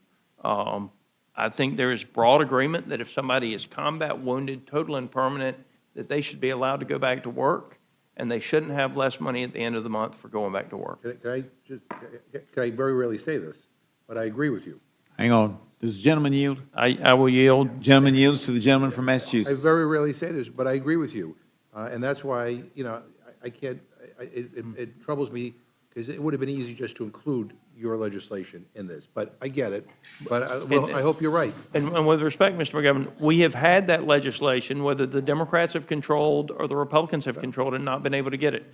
This legislation here, if you look at this authority has existed since 1980. It was reauthorized in 89. It was reauthorized again in 99. It was reauthorized again in 2015, is my understanding, and it has now expired. And so I have every belief in the world that if we're able to pass this, that the president will do something similar to, and trust me, I don't speak for President Trump, but I have talked to the administration, and I do believe that they will do something very similar to the Purple Heart Freedom to Work Act if we're able to get this through. And if they don't, I'll be happy to work with the gentleman to see you get over the finish line. Thank you very much You bet. for that. And with that, but that is the intent of, that is the origin of the legislation, and this is the fastest way to get this done for our veterans. And with that, Mr. Chairman, I yield. Gentleman yields back now. Recognize the lady of Pennsylvania, Ms. Scanlon, for her time. Thank you, Mr. Chairman. I want to speak first to the Removing Barriers to Work for Disabled Americans Act. Congress has repeatedly given the Social Security Administration limited authority to test new approaches that help beneficiaries transition back to work. And some of those demonstrations have improved health outcomes, increased employment, and raised earnings for participants. But as the ranking member suggested, times have changed, and those demonstration projects have always come with careful oversight. This bill is a sharp departure from that. This legislation would give the Trump administration open-ended authority to shape programs impacting Americans with disabilities, even though this administration has repeatedly proposed slashing disability programs and benefits, including special education programs for children with disabilities. Just this month, the Department of Justice issued a legal opinion which completely undermines the right to live in community for people with disabilities. It's an open attempt to overturn decades of disability rights laws, including the Olmstead decision from the Supreme Court. I don't think this is a point in time when we can give unlimited discretion to shape disability policy to an administration that's openly advocating for a return to institutionalization for our disabled family members and neighbors. Now, the second bill is just as hard to justify. This is the second time this year that Republicans have wasted time and tax dollars to pass a bill that does nothing more than congratulate themselves for passing their reconciliation bill last July. This is a bill that was so deeply unpopular with the American public that they had to change the name of their one big beautiful bill. But changing the name of that travesty of a bill doesn't change what it did or make it any more popular. It cut $1 trillion from Medicaid and Medicare, and that has already led 4 million Americans to lose their health coverage. It enacted the largest SNAP cut in our nation's history, causing 770,000 children to lose SNAP benefits, and it rescinded community investments in renewable energy. And it delivered enormous tax breaks to corporations and billionaires, adding over $4 trillion with a T to our national debt. So when I talk to my constituents, they don't say, gosh, I wish you could go to Congress and say, attaboy, guys, thanks for passing that one big ugly bill. They're asking us to lower costs, strengthen Social Security, and make government work better for the people, not for the billionaires. And unfortunately, neither of the bills before us here do that. Ranking Member Moore, during your committee markup, Democrats offered amendments to require public notice and comment, preserve existing beneficiary protections, and give Congress greater oversight on these Social Security demonstration projects. Republicans rejected this amendment unanimously. Why are these kind of guardrails important?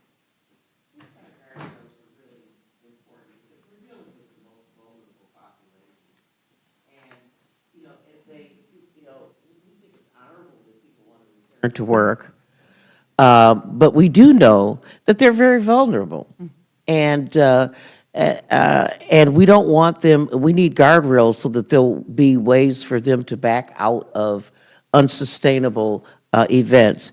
We have typically, as a caucus, the Democrats have always appreciated efforts to get people back into the workforce. Why not? But we have seen from the past behavior of this administration that they have tried to cut $50 billion over 10 years out of programs for disabled people. And one of our senior members, Danny Davis, Dr. Danny Davis, quoted Maya Angelou, who said that when someone shows you who they are, believe them the first time. And so we have seen this administration time and again trying to cut disability benefits, and so we are unwilling and unready to do that at this moment. Yeah, it is a matter of context. I mean, I worked primarily with children with disabilities in the special ed context, but I'm hearing a lot from our community with really grave concern about the cuts that are happening to those programs, particularly the removal of guardrails, things like the OSERS and Office of Civil Rights programs, which have been gutted, so there aren't the guardrails that we would have had in the past, and I think that's raising even more concern. It is, and that they're taking this out of the jurisdiction of the Office of Civil Rights and educational departments. There are disaggregating these protections, and it's a very frightening thing for disability rights across the board for children and adults. Thank you. And for veterans, I know there's been And concern among veterans. veterans that the veterans with disabilities have not been treated with the same respect that they deserve. So thank you for your work on the bill. I yield back. Thank you. The gentlelady yields back. Now recognize myself for such time as I may consume, and would ask Ms. Van Dyne, are there comments that you want to make in response to the things that have been said or that you've heard? I appreciate that opportunity. When we talk about some of the impacts that the Working Families Tax Cut bill has had, I've listened to the criticisms. We've listened about affordability. We've listened about not being able to pay for health care. The fact is that 96% of filers receiving a tax credit earned less than $200,000 annually. That's an average savings of $815 to $1,250. These are not billionaires. These are people who are making less than $200,000. That supported the creation of the economic impact of the Working Families Tax Cut supported the creation of 6.1 million new full-time jobs versus higher capital investment and business expansion. It delivered up to $7,600 in higher wages per worker through increased productivity and capital stock. It provided up to $10,900 more in annual take-home pay for a median family with 2 children and an overtime worker. It prevented a scheduled 22% tax hike, which my Democrat friends supported, a 22% tax hike on average taxpayers, and the bill delivered an additional $1,300 tax cut per family versus current law. It made a small business deduction permanent, creating over 1 million new Main Street jobs annually, and it generated $750 billion in economic growth for small businesses, not for massive corporations, not for businesses, not for billionaires, but for small business owners. It allowed over 7.5 million filers to claim no tax on tip with an average deduction of $7,700. These are for working families. It allowed over 29 million filers to claim no tax on overtime with an average deduction of over $3,100. Again, these are not for billionaires. These are for working class, working families in America. It also boosted the child tax credit to $2,200. So if we really want to talk about how we are helping, the working families in this country be able to pay for health care, first of all, if you want to talk about what a disaster Obamacare was, let's look at how much it's increased, the premiums. 80%. Why? Because it was a horrible deal to begin with. So giving us options that we don't have to pick Obamacare would be one. Are you saying, Representative Van Dyne, that the Affordable Care Act was not affordable? I'm saying that's exactly right. We hear these words, and if we are really wanting to allow Americans to be able to have more of their money, to be able to take more of a home, let's tax them less. And let's allow businesses to thrive. Let's protect the small businesses and protect the working families. Now, I know where the numbers come from, but I think the folks back home who might be watching this sometime later in the middle of the night, not necessarily right now, but on the replays on C-SPAN, they may not understand this 22% tax hike, because that was a very real possibility, was it not? And isn't it accurate that that 22% tax hike would come in because the tax deductions or the tax benefits that were in the first Trump administration were set to expire? A lot of things that people had gotten used to having. Is that not correct? Absolutely. All those things would have expired January 1st of this year had we not passed this bill. Can you tell them what some of those were? So, for example, the deductions for small businesses, their R&D, all of those things that small businesses dependent on to be able to reinvest. Was about to do. And am I not correct that that also included the accelerated depreciation, so that if you went out and you bought a new photocopier for your small law practice on Main Street in Salem, Virginia, you used to have to take that out over a period of years. You didn't get the deduction in the first year. It was a number of years, and then under the first Trump administration and a Republican House, they reduced that. You could take it all in the first year. Is that not correct? That's absolutely correct. And that helps lots of small businesses stay in business. They have one good year, they can then buy new equipment. Isn't that correct?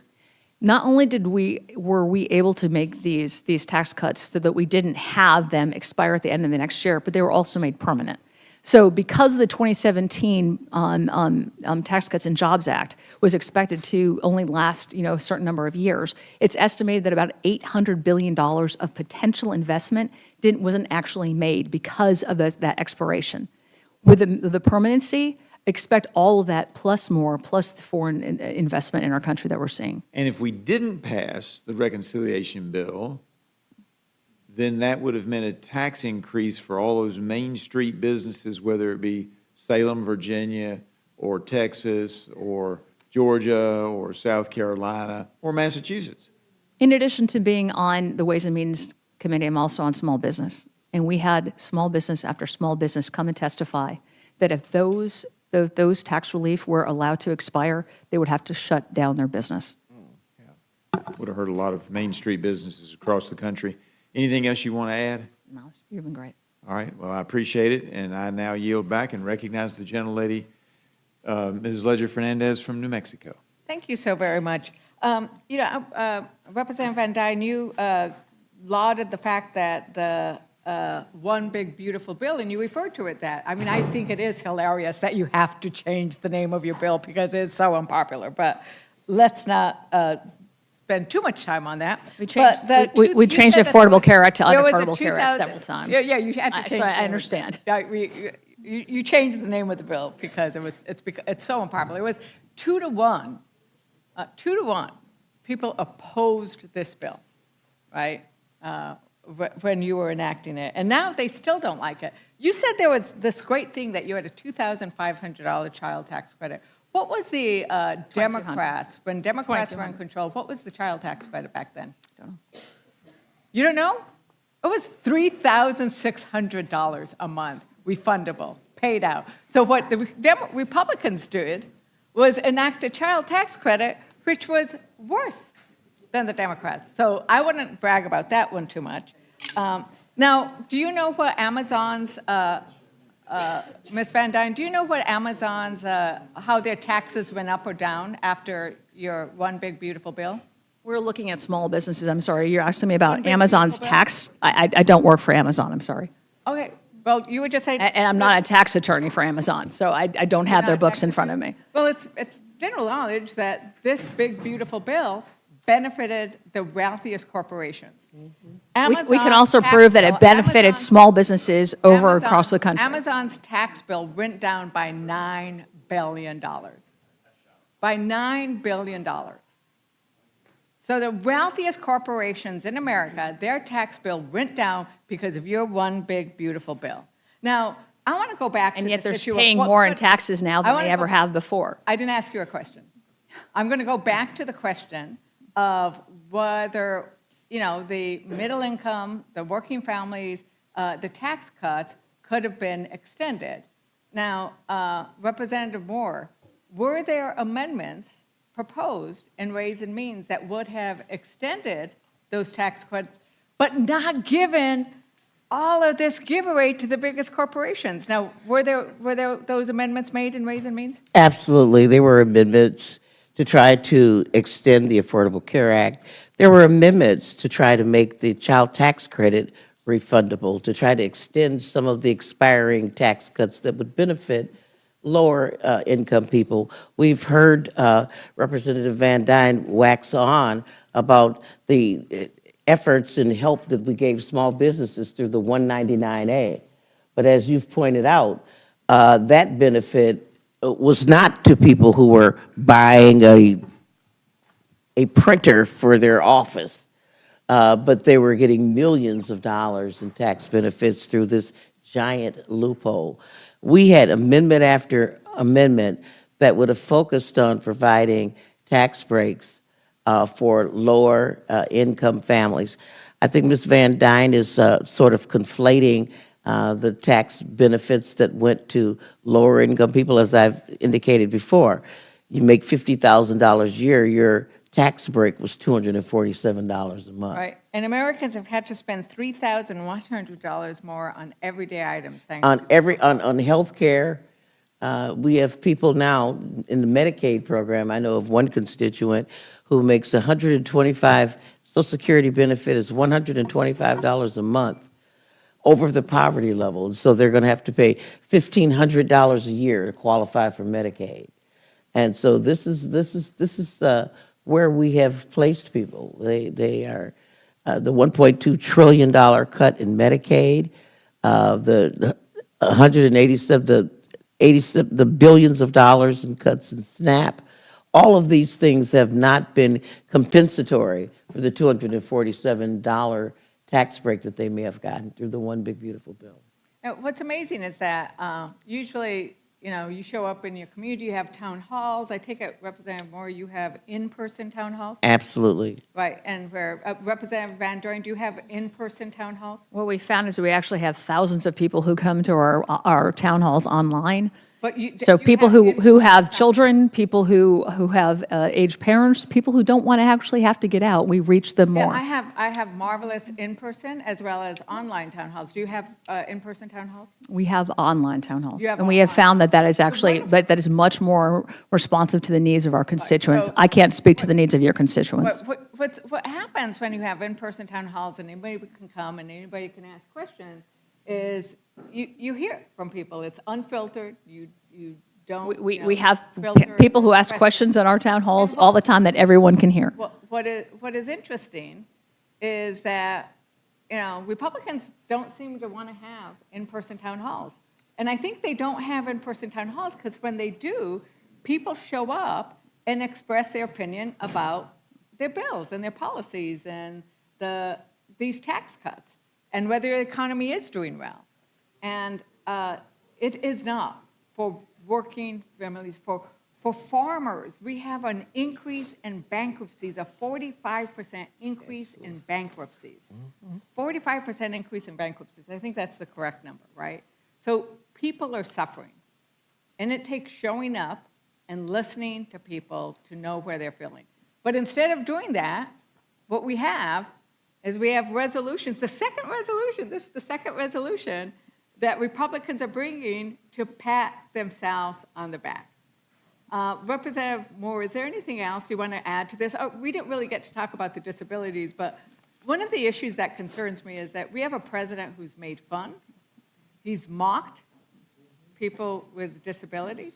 He has issued opinions to strip people of disabilities of their civil rights. He has taken action that is negative to families with disabilities, from Medicaid funding to his mocking, to his stripping of their rights.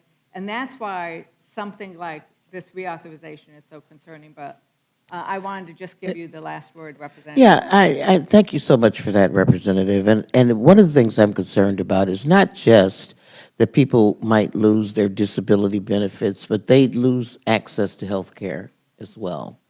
You know, in an administration where the thrust seems to be to cut people's health care benefits as well as cutting the amount of monies that they receive, I think it is very risky to give the administration the authority to do both of those things, and give them a two-edged sword to be able to do that. And so Democrats on the Ways and Means Committee have been very empathetic to the idea of creating more employment opportunities for everybody, but we don't want to do it at the expense of people being able to have a decent standard of living. Right. Thank you very much. And I did ask whether it was a 45% increase in farm bankruptcy. It's a 46%, so a little higher. But basically, this one big, beautiful bill did not make the kind of difference for rural America. It's hurting it. We have rural health centers, rural hospitals closing because of this big, beautiful bill. And we should all be suicide rates, I'm from Wisconsin, and we have seen a really uptick in suicide rates among farmers, very, very concerning about the rural America. Even though I represent Milwaukee, Wisconsin is a rural state, and so I'm very mindful of what happens throughout Thank the you. entire state. Thank you very much, and I yield back. Thank you, Ms. Ledger Fernandez. Thank you, Ms. Moore. Thank you very much. We are classmates. So, I think I'm the last person here, so I'm going to ask some questions. Representative Van Dyne, our Democrat friends claim that H.R. 8884, Removing Barriers to Work for Disabled Americans Act, will hurt beneficiaries, and that President Trump wants to reduce or eliminate disability insurance benefits.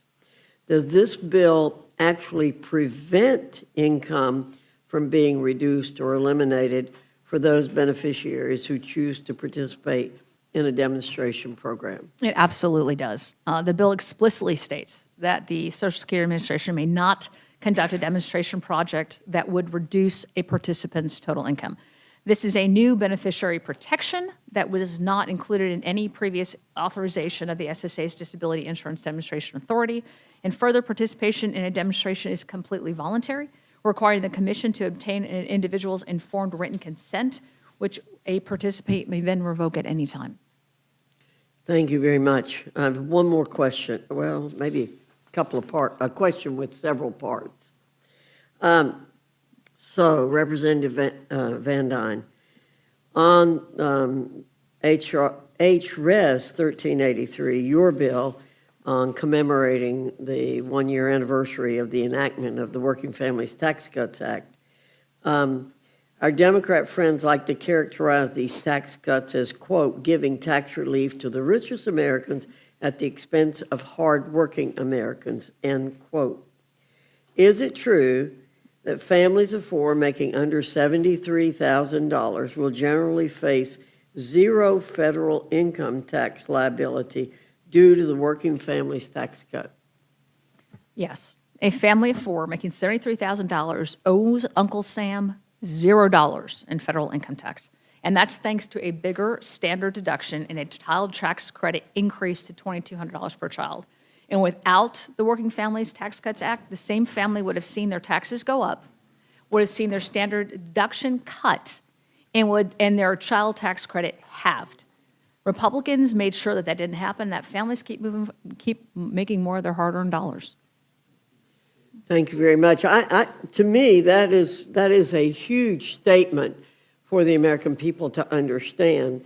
And this would affect a lot of people in my district, because I think the average income in my district's about $63,000. So a lot of people are going to pay no taxes on this. And North Carolina's done a wonderful job of offering real benefits to people in North Carolina, too. So there'll be a lot of working families who won't have to pay federal or state taxes in North Carolina. So another question, or another part, have Americans whose income is in the bottom 40% of all taxpayers seen a 15% reduction in their taxes? Yeah, the bottom 40% got a 15% tax cut, which is the biggest cut by percentage of any income group. That's thanks to no tax on tips, no tax on overtime, a larger standard deduction, and a bigger child tax credit. Republicans targeted relief at the Americans whose paychecks had been stretched thin by Democrat inflation. And the data confirms that. Republicans actually delivered. And is the largest percentage reduction going to the bottom 20% of working people? The bottom 20%, absolutely. That is exactly who this bill was meant to help. This is exactly where those dollars have been going, and they're getting the biggest benefit of it. So we keep hearing that it's the wealthiest people who are benefiting from this, but this is my understanding. Tell me if you agree. Has the share of total income taxes paid by Americans whose income is in the top 1% increased to over 40% as a result of the Working Families Tax Cuts, meaning the wealthiest people are paying more, and the share paid by Americans in the remaining 99% decreased to 60%. Yes, absolutely. It's an inconvenient fact that I think a lot of Democrats, they don't want to talk about, but the very rich are paying more, and that was my point I made a moment ago. But they are paying more of the tab after the Working Families Tax Cuts than they were before. There aren't a whole lot of billionaires who are taking advantage of no tax on tips or who are taking advantage of no tax on overtime. Republicans wrote this bill for the people that do. Thank you very much. I appreciate both of y'all being here. Mr. McGovern. Ms. May, I said that Democrats don't want to talk about it. I'm happy to talk about it if you want me to engage. That's okay, Mr. McGovern. All right, I believe, I asked you, you said you'd done your questioning, so thank you very much. Madam Chair, I really appreciate your line of questioning, and just think about the lower 20 percentile of taxpayers. Don't left like 13 million children behind by not providing a refundable tax credit. Say that they. Oh, I'm so sorry. That people in the lower quintile don't pay any taxes, but they also don't benefit from our tax code in ways that would help the child tax If credit. they're not paying taxes, then they're benefiting from the tax code.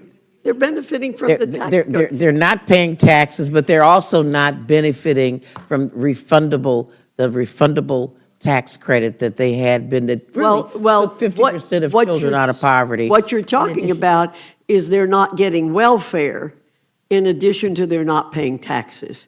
So if they're going to get more money than they're paying in taxes, then that's welfare.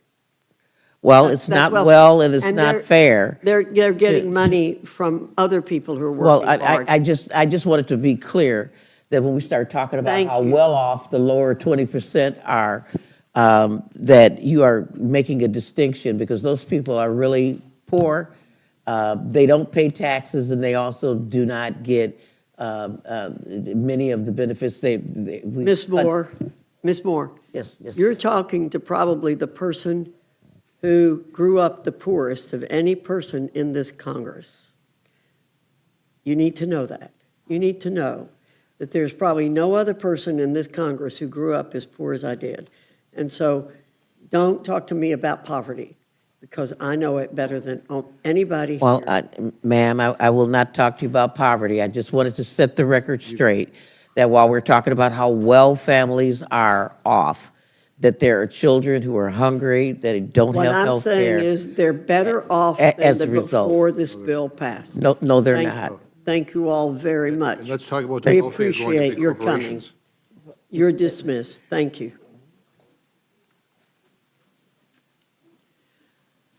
We obviously have a lot of interest today. As soon as our witnesses for this panel are away, we would invite Mr. Knott, Mr. Sessions, Mr. Herodopoulos, Ms. Houlihan, Mr. Moylan, and Pete Stauber's in the house, Mr. Stauber. That's a little inside joke between Mr. Stauber and me.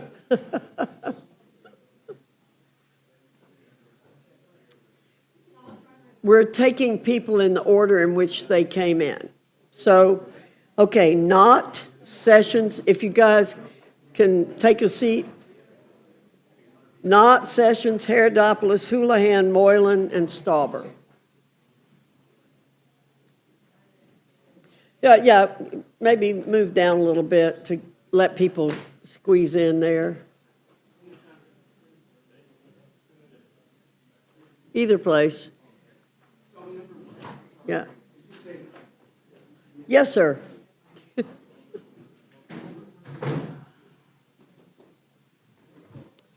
We normally have 8 seats, but today we've got 7. I guess somebody figured out we could do the panels.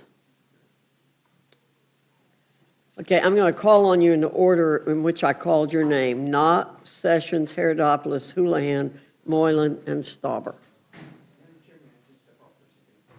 Yes, sir.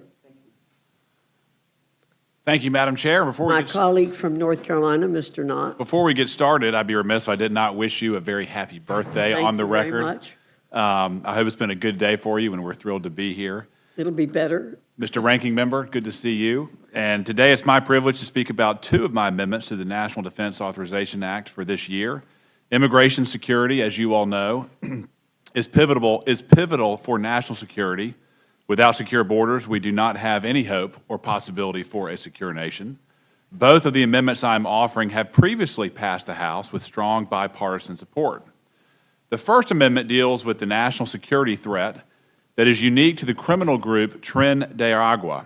Tren de Aragua started out as a prison gang from the Venezuelan state of Aragua and has since grown into a sprawling criminal empire that has grown pretty much without any exception throughout the Western Hemisphere, including the United States and Canada. TDA's criminal activities include, but are not limited to, kidnapping, human trafficking, smuggling, sale of dangerous drugs, money laundering, organized retail crime, murder, and violent extortion of small business owners. TDA is not in any way an average criminal organization. This is a sophisticated and international enterprise that terrorizes Americans. We've seen numerous examples of this all over our country. Accordingly, the President correctly issued Executive Order 14157 to designate TDA as a foreign terrorist organization.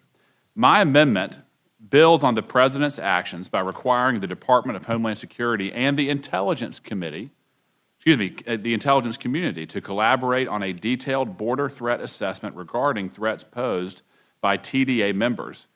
DHS would also be required to develop a strategy for countering TDA within a year.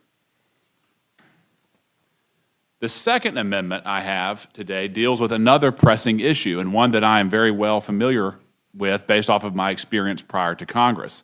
The purpose of the amendment is quite simple. It's to prevent and to disincentivize the illegal re-entrants from coming back into the country, and is to prevent and disincentivize illegal immigrants who are already here from committing crimes. To achieve these goals, it would first, again, to deter illegal reentry from any illegal alien who has been deported. And stated differently, it would encourage anyone who has been deported to come back to this country legally, if at all. The second goal is to deter criminal activity from any illegal immigrant who is in this country. Whether it is fraud, terrorism, driving while intoxicated, assault, drug trafficking, human trafficking, violent crime of all sorts, all are greatly disincentivized by this amendment because it streamlines and makes more efficient their charging and convictions. I want to reiterate that immigration security is national security. I believe that my two amendments will build on the good work that has already been done in this administration to secure the borders and to combat dangerous criminal organizations. Again, I want to thank the chairwoman and the ranking member today for having us, and I urge inclusion of these two amendments in the rule. I yield back. Thank you very much. I forgot to mention earlier that we would ask you to summarize your statement in 5 minutes or less, and the whole statement would be entered into the record, and you did great. Mr. Sessions, the former chairman of the committee, is here. Recognized. Madam Chairman, thank you very much. Mr. McGovern, good to see you in the committee. It's good to be with you. As a matter of fact, I did spend Virginia 20 years up here and enjoyed every single minute. So it's a great opportunity to be back before you. Today, I lay before the committee what I think is a very important bill. It is actually NDAA Amendment Number 1102. This amendment is very important. It's what's called the Independent Investment Fund Act. And I come to you today representing a bipartisan caucus that is called the Biotech Caucus, represented by also Christy Houlihan and Stephanie Bice.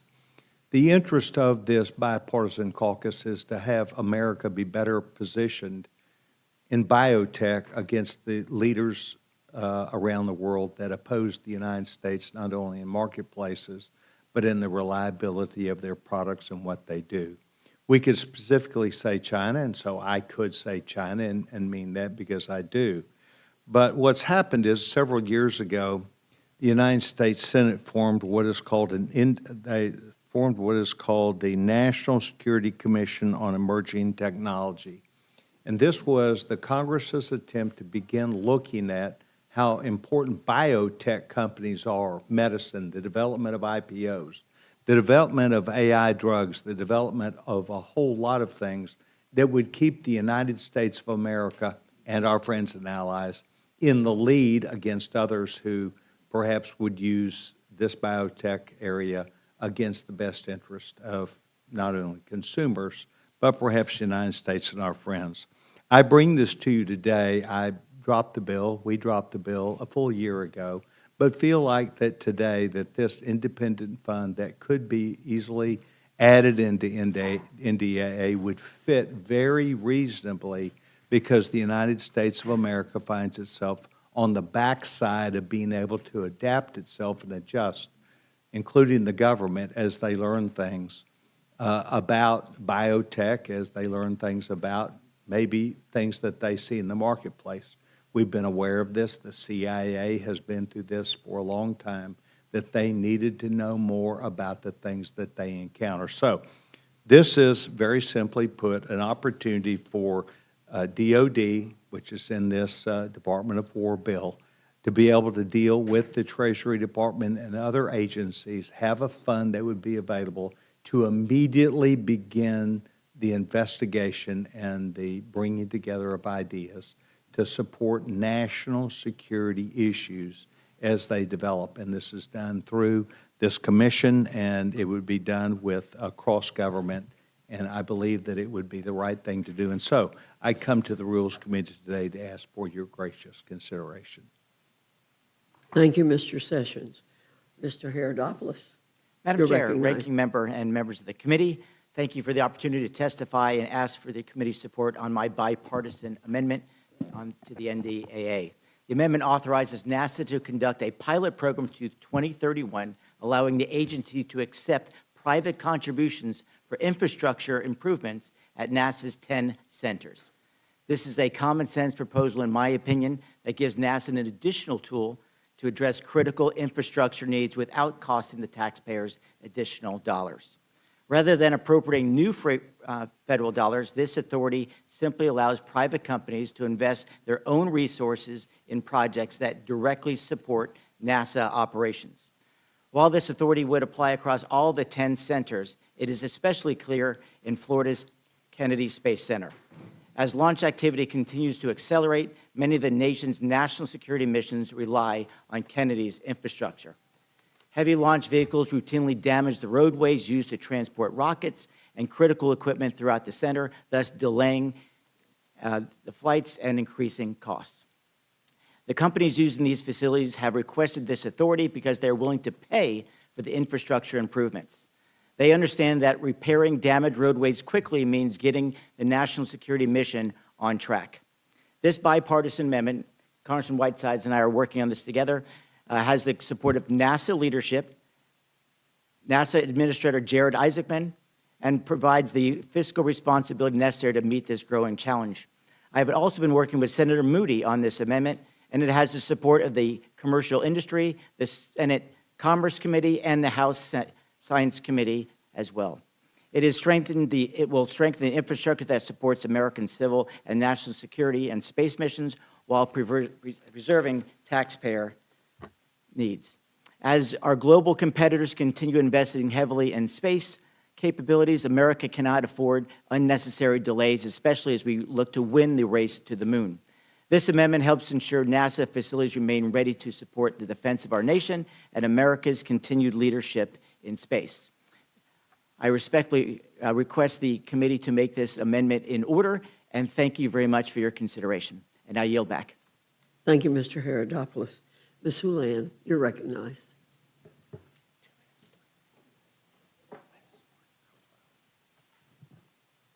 Chair and Ranking Member and members of the committee, thank you very much for the opportunity to speak today. I'm here to ask today that several of my amendments be made in order and allowed a vote because they all advance one simple goal, which is keeping America's military ready to fight and win and come back home. Our military is strongest when decisions are driven by evidence, by our professionalism, and by mission and not by politics or ideology. Every amendment that I'm offering today is about protecting our readiness, strengthening accountability, and ensuring that the Department of Defense remains focused on the threats we actually face. First, Amendment number 69 protects a simple principle that military service should be based on whether you can meet a standard, not whether you are a man or a woman. For years, we have built a force where standards determine qualification and mission determines the assignment, and that has only made us stronger. And we should not throw that away. Secretary Hegseth's effort to impose the so-called highest male standard is not grounded in military necessity. It is driven instead by ideology. And every time that we tell a qualified American who can meet the standard that they cannot serve, we make our military smaller, weaker, and less ready. Second, my amendment number 105 reaffirms religious neutrality at the Department of Defense. Religious freedom is one of our nation's most fundamental values. Protecting it requires government neutrality. Every service member has the right to practice their faith or not practice a faith without pressure from their chain of command. That's not anti-religion. It is indeed the Constitution. This amendment protects every service member's freedom of conscience and strengthens this trust and cohesion that our military depends on. Third, Amendment 200 would fence or stop the implementation of this bill until such time as there is new leadership at the Department of Defense. This is not about politics. It is about doing our jobs and protecting the institution we are entrusted to oversee. Congress has a constitutional responsibility not only to authorize policy, but to ensure that it is carried out faithfully. Secretary Hegseth has repeatedly demonstrated that he cannot be trusted to full and faithfully execute the authorities that Congress entrusts in him. The greatest threat to our military readiness is leadership that mistakes political loyalty for military excellence. A Secretary of Defense who spends more time fighting culture wars than preparing for real wars is weakening this force that he swore to lead. He has purged experienced military leaders for political reasons. He has pursued ideological crusades inside the Pentagon. He has sidelined military expertise and injected instability into an institution whose very success depends on discipline, on professionalism, and on trust. Congress should not provide a hand-sweeping new authority to a secretary whose own actions have repeatedly undermined confidence in his ability to lead. Oversight is not obstruction. Indeed, it is our constitutional duty.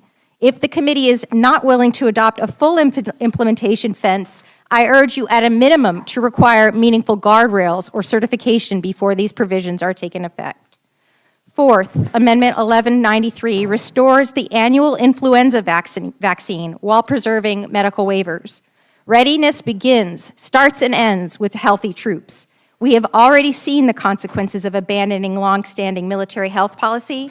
Since this policy was enacted, nearly 300 influenza cases have been reported at Lackland Air Force Base alone, and these numbers only continue to grow. Now the Pentagon is scrambling to create exceptions to their ban on vaccines and workarounds to restore protections it never should have abandoned in the first place. Instead of this confusing patchwork, restore the very straightforward policy that protected our force for decades and ensure that every recruit enters service healthy and ready. And finally, my Amendment 1336 establishes a commission we already spoke about with my colleague, Mr. Sessions, of emerging technology. As he mentioned, China is not slowing down in AI, in biotech, in autonomous systems, or advanced manufacturing, and neither should we. Congress needs a bipartisan independent mechanism to identify where we are falling behind, where we need to invest, and how we preserve our technological edge before our competitors gain one. Every amendment, every last amendment that I propose here today comes down to one question and one question only. Will this NDAA make our military stronger and more ready to fight and win tonight? If it makes our military stronger, we should adopt it. If it advances ideology instead of readiness, we should reject it. I respectfully urge that the committee make these amendments in order. I thank you, and I yield back. Thank you, Gentlelady. Gentlelady yields back. Now recognize Mr. Moylan for his time. Chairman, Ranking Member McGovern, and members of the committee, thank you for the opportunity to testify today. While I respectfully ask the committee makes all my amendments in order, I would like just to focus on two during this limited time. First Amendment 432 and the second 113. Amendment 432 removes language in the bill which would require the War Department to deploy and operate a transportable nuclear microreactor in Indo-PACOM by January 1st, 2030.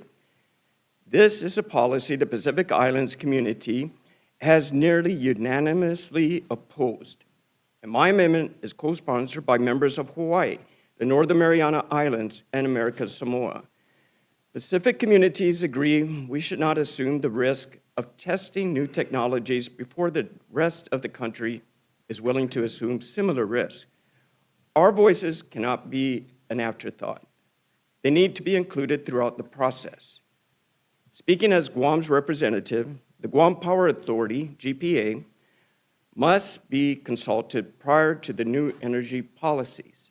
Unfortunately, what we see today is GPA is being directed what to do from thousands of miles away, if not sidelined entirely. I want to thank Congresswoman Takuda from Hawaii for her partnership on this amendment. She has constantly worked with me on issues of shared concern for Guam and Hawaii, and I know this is an amendment she is uniquely passionate about. As she mentioned during the markup, the status of force agreements in Indo-PACOM would mean that microreactors would be deployed on American soil in the Pacific. In other words, one of our islands. I support a strong military, robust supply chains, and national security strategy designed for us to win. But I have never backed down from my position that the military buildup in Guam must not come at a cost of our island. It must be done right. Policies that deny our people the right to object or properly consider such huge decisions do not happen with us. They happen to us. So I respectfully urge the committee to make this amendment in order and allow the full House to consider the merits of such a proposed program. For the second amendment, I also ask the committee to make 113 in order. which would establish a first look period for businesses in the joint regional Mariana area of operations to bid on local contracts. Too often, defense contracts in Guam and Northern Mariana Islands are snatched by large nationwide contractors who are very good at bidding for contracts, but very bad in performing work in the Western Pacific themselves. These companies scrape their profits off the top and subcontract to local businesses. The result is taxpayers are left holding the bag while mainland companies get richer and do little to none of the work. This problem extends even to sometimes as simple as catering. A company better at bidding wins and contract and then simply subcontracts the entire job to a local company. Talk about broken. Now, my amendment takes a simple approach to fix this problem. Let the people actually doing the work get the contract. If we do so, it cuts the middleman, invests directly into local economies and workforce, and cuts bloated contracts. That means more funding for warfighters, improving their quality of life, or doing more for less, and strengthening our national security. I look forward to answering any questions. Thank the committee that the committee may have. Thank you, Mr. Chair. Thank you, and now recognize Mr. Stauber for his time. Thank you, Mr. Chair and Ranking Member McGovern. I want to start by thanking the committee for your consideration on my amendment number 761 to the National Defense Authorization Act. I also want to thank Representative Begich for his support on this amendment. My amendment addresses a concerning reality that is one of the greatest threats to our national security: Communist China's chokehold on our strategic supply chains, including for critical minerals. Currently, Communist China controls roughly 80% of our critical mineral supply chains. We are net import reliant on China for roughly 31 critical minerals, and the CCP has taken advantage of this reality over the past several years by banning the export of certain minerals to the United States that are used in key defense technologies and our equipment. This is a direct attack on U.S. national security and our defense posture on the world stage. There's no doubt that China will continue to exploit this vulnerability, which would be devastating to America's security across the world. That is why it is critical that we begin to invest in domestic capabilities to unravel ourselves from this dangerous web. My amendment is simple. It requires the Secretary of Commerce and Secretary of War, along with several other agencies, to identify all supply chains in which Communist China maintains a global market share exceeding 50% of global production or processing capacity for the relevant material, component, or product. Further, these entities must develop a plan to diversify each supply chain they identify, which will help inform the United States and our allies as to what steps and which investments we must make to retake control of these supply chains. The reality is that we have offshored critical defense and manufacturing capabilities to unfriendly nations for too long. But it doesn't have to be this way. America can control its own destiny if we begin to invest in our domestic workforce and industries, including the domestic mining sector. And that includes responsibly developing the vast mineral resources our country is blessed with, including the Duluth Complex in northern Minnesota. It's a win-win across the board. We can develop these minerals domestically under the strictest labor and environmental standards, support domestic jobs and our economy, and lessen China's grip on America's national security. And a great first step is by taking full inventory of our supply chain dependence on Communist China and developing an actionable plan to ensure our strategic supply chains and our national security is decoupled from foreign adversarial nations. I urge the committee to make my amendment in order, and I thank you for your time, and I stand for questions. Gentleman yields back. Indications from Ms. Houchins that she has no questions, so I now recognize the gentleman from Massachusetts, Mr. McGovern. Yeah, I want to thank you all for being here. I hope your amendments are made in order. It's great to see Mr. Sessions again. Ms. Houlihan, I thank you for all of your amendments as well. Again, I hope they're made in order, and I have no questions. I yield back. And now recognize Ms. Scanlon, Pennsylvania. I would associate myself with the ranking member's remarks. Thank you. Now recognize Ms. Ledger Fernandez. Thank you. I just wanted to take a moment to address Representative Moreland's bipartisan amendment. It also has Representative Jakuda. I come from a place where we tested the nuclear bomb, and we tested it in the Pacific Islands. And to mandate that there be nuclear reactors before we know whether they're safe, before we are willing to do it on our own mainland, I think is wrong. I think encouraging it, incentivizing, those are different things, but to mandate it, so I'm very particularly sensitive because I've been to the Pacific Islands and they've raised this issue, they've suffered the pain. We have a multi-billion-dollar compensation fund going because we didn't take care before we started doing nuclear testing. So we should not repeat the mistakes of the past. So thank you very much, Representative Moreland. And Representative, you put it precisely correct. Will this make us safer? And refusing to grant promotions, refusing to treat women and Black Americans and others with the same merit and respect does not make us safer. Thank you for bringing that. Gentlelady is back, joined by Mr. Scott. Mr. Scott has no questions. Thank the witnesses for being present, and thank you for being ready to answer questions. We'll give them time to clear out. Our next panel will be Mr. Luttrell, Ms. Garcia, Mr. McDowell, Mr. Smith, Mr. Turner, and Mr. Goldman. We'll give them a minute to come up and take a seat.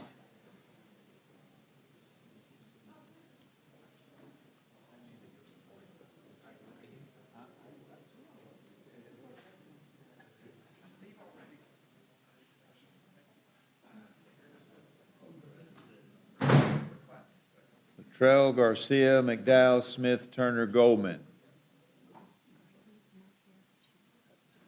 Okay. We'll start with Mr. Luttrell. Morgan? It's always good to have one Morgan recognize another Morgan. And there's three of us in Congress, oddly enough. I've never met another male Morgan in my entire life until I got here, so it's always been a pleasure to work with you and Mr. McGarvey. So thank you, Mr. Chairman, Mr. Ranking Member McGovern, and the rest of the members on the committee for this opportunity to talk about my amendments that I would like to add to the National Defense Authorization Act, first of which is Amendment 81 that extends a currently authorized Walter Reed trial studying psychedelic-assisted therapies on traumatic brain injury and post-traumatic stress through September 2033. And then Amendment 714, initiating biomedical outcomes to garner advancements into innovative efficacy.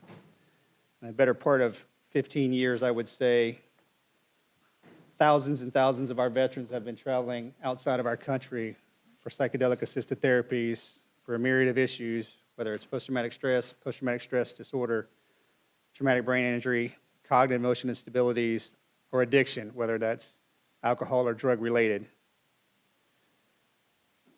And for the past 15 years, we've been begging and pleading with ourselves, to support this. Because currently, the studies that are being conducted inside the United States are small in places like Johns Hopkins University and Stanford University. The state of Texas, the state of Mississippi, and the state of Kentucky, amongst some other states that are trying to pass legislation individually to support these medications, is great. But I often ask myself, why can't we do this? Why is it the United States government coming in to support our veteran community? And the results that we're seeing in these studies are profound. And this medication, when given under very restrictive guardrails, is absolute. And you can't argue that. I've gone through the journey myself, the treatment, excuse me. My brother has gone through the treatment. My wife has gone through the treatment, and it's been life-changing. And these amendments allow the Department of Veterans Affairs with FDA and HHS to start moving the needle forward so we don't have to talk about the 6,000 plus veterans we lose a year, the 100,000 to suicide, the 100,000 civilians we lose to suicide because of opioids and SSRI addictions. And I haven't been here in Congress that long, but my research before I showed up says that this is a move that we should absolutely take. So sitting at the table today, I will not drop to a knee and beg and plead with you to do this, but as a veteran myself, I ask us to stop looking around the corner and kicking the can down the road and do something profound for our veteran community. Madam Chairwoman, thank you and happy birthday. Thank you, Mr. Luttrell.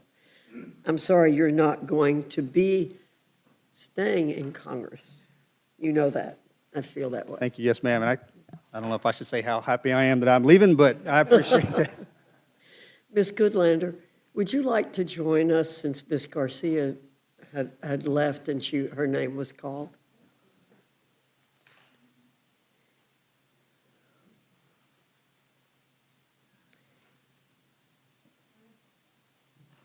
You're taking her place.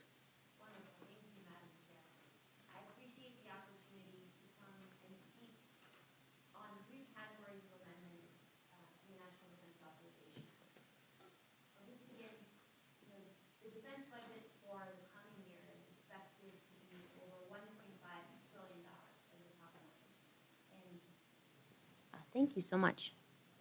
Is that better? Yes, ma'am. Thank you, and happy birthday. Thank you. My first two amendments really go to the core of how we in Congress must ensure these 1.5 trillion taxpayer dollars are being spent responsibly and transparently. That's why I'm supporting Amendment 1006, a straightforward amendment that says no funds will be expended from under this authorization to fund the president's war of choice in Iran unless Congress has declared war or authorized that war. We have learned the lessons of recent history. When we write a blank check for a war of choice, it has cost us gravely in American lives and in taxpayer dollars. So this common sense amendment will bring power under our Constitution back where it belongs, here in the People's House. I have a separate amendment, Amendment 955, that would likewise go to the core of the First Amendment protections that are so urgent for our national security and public safety. Not a single taxpayer dollar should be used by the Department of Defense to restrict the free and independent press. What we have learned in the last year and a half is that when the leadership of the Pentagon goes to war with the free press, our jobs in Congress become infinitely harder. We need to ensure that the independent press is able to do their important work at the Department of Defense. This goes to the core of oversight and transparency upon which all public trust depends. So I urge this committee to rule these amendments in order and to allow them to be debated on the floor. I'll just add three more areas where I believe taxpayer dollars must go. The first is to pay our troops. And Amendment 1057 would adopt the Pay Our Troops Act into this National Defense Authorization Act. Not a single service member of this country should ever be forced to work without a paycheck.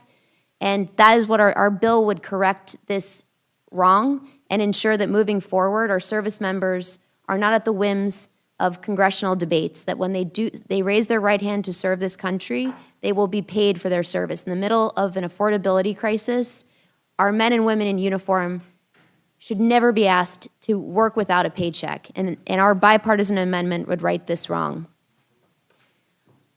I'll conclude by urging your support for Amendment 327. This would close gaping loopholes that have prevented our public safety officers, the survivors of fallen officers, and injured officers who have put their lives on the line and been killed or injured in the line of duty. Last year, we made some very important steps forward to make sure that the Public Safety Officer Benefit Program operates as it should. This Amendment 327 would close loopholes and right wrongs that have stood in the way of our fallen heroes and their family members from receiving the benefits that they have earned. So I urge your support on that. And I urge all of our colleagues to support the Major Richard Starr Act. It is on the floor of the House right now as a discharge petition. It's the most bipartisan bill before the Congress right now, and it would right an important wrong by ensuring that we pay our combat-injured veterans who have been forced to make an outrageous choice between the benefits that they've earned and their retirement pay. This bipartisan bill would right that wrong. We can get it done even before we get the NDAA done. And with that, I yield back, Madam Chair. Thank you. Thank you, Ms. Goodlander. Mr. McDowell, you're recognized.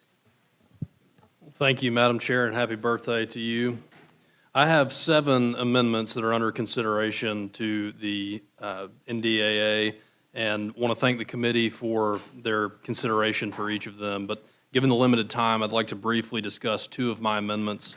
I'm proud to say that both as standalone bills have bipartisan support.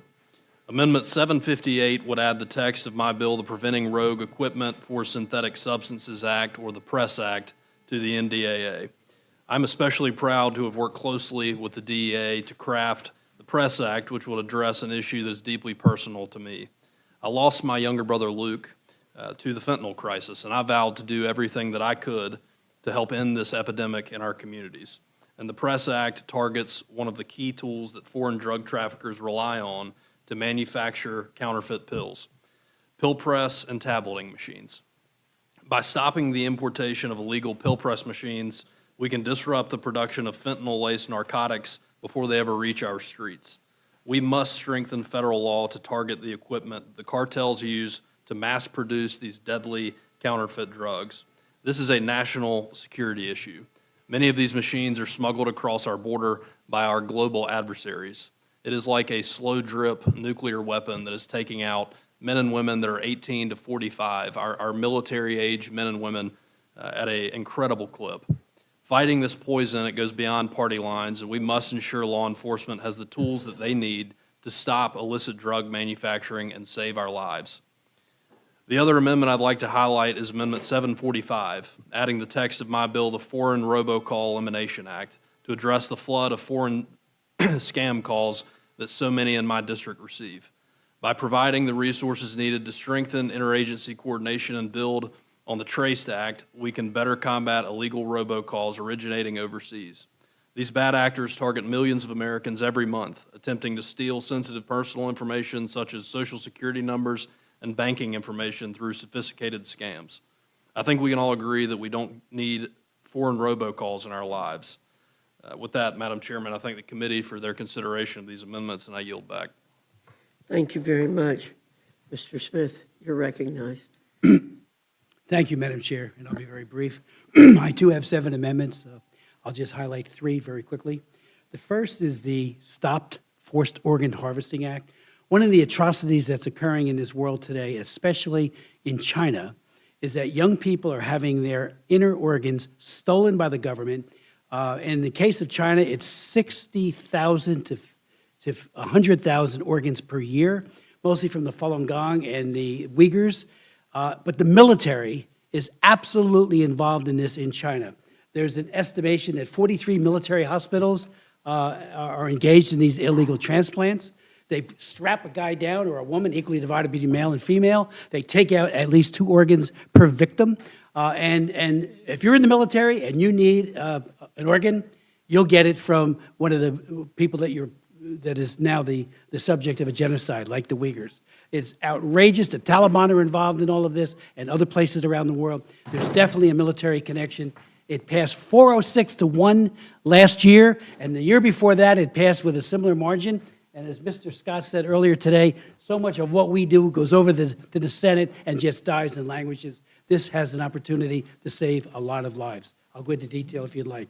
Then there's the Trafficking Victims Protection Act, which we named after Frederick Douglass. That passed in 2 Congresses back to back, never went anywhere in the Senate. And I would point out that 26 years ago, I authored the Trafficking Victims Protection Act. And when we did it, it's a comprehensive effort to stop sex and labor trafficking. It has made a major difference. But we found when we did the first reauthorization that many militaries are involved, peacekeepers are involved. I went to Goma and then held a series of hearings and did some work to try to stop the UN peacekeepers from raping little children.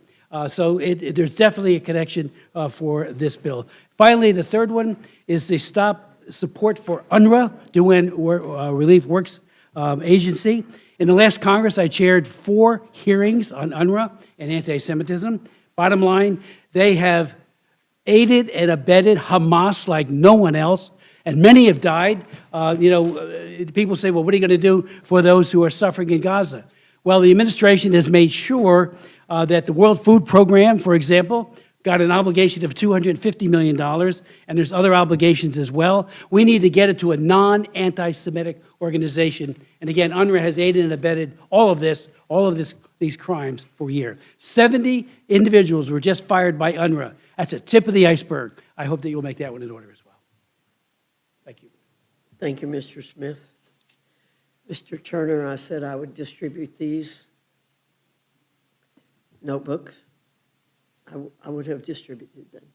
Okay? I'm sorry, I was on. Thank you, Mr. Turner. You're recognized. Madam Chair, happy birthday. The books that I just distributed, I distribute because they're part of what my testimony is. That's why we've done that. I apologize.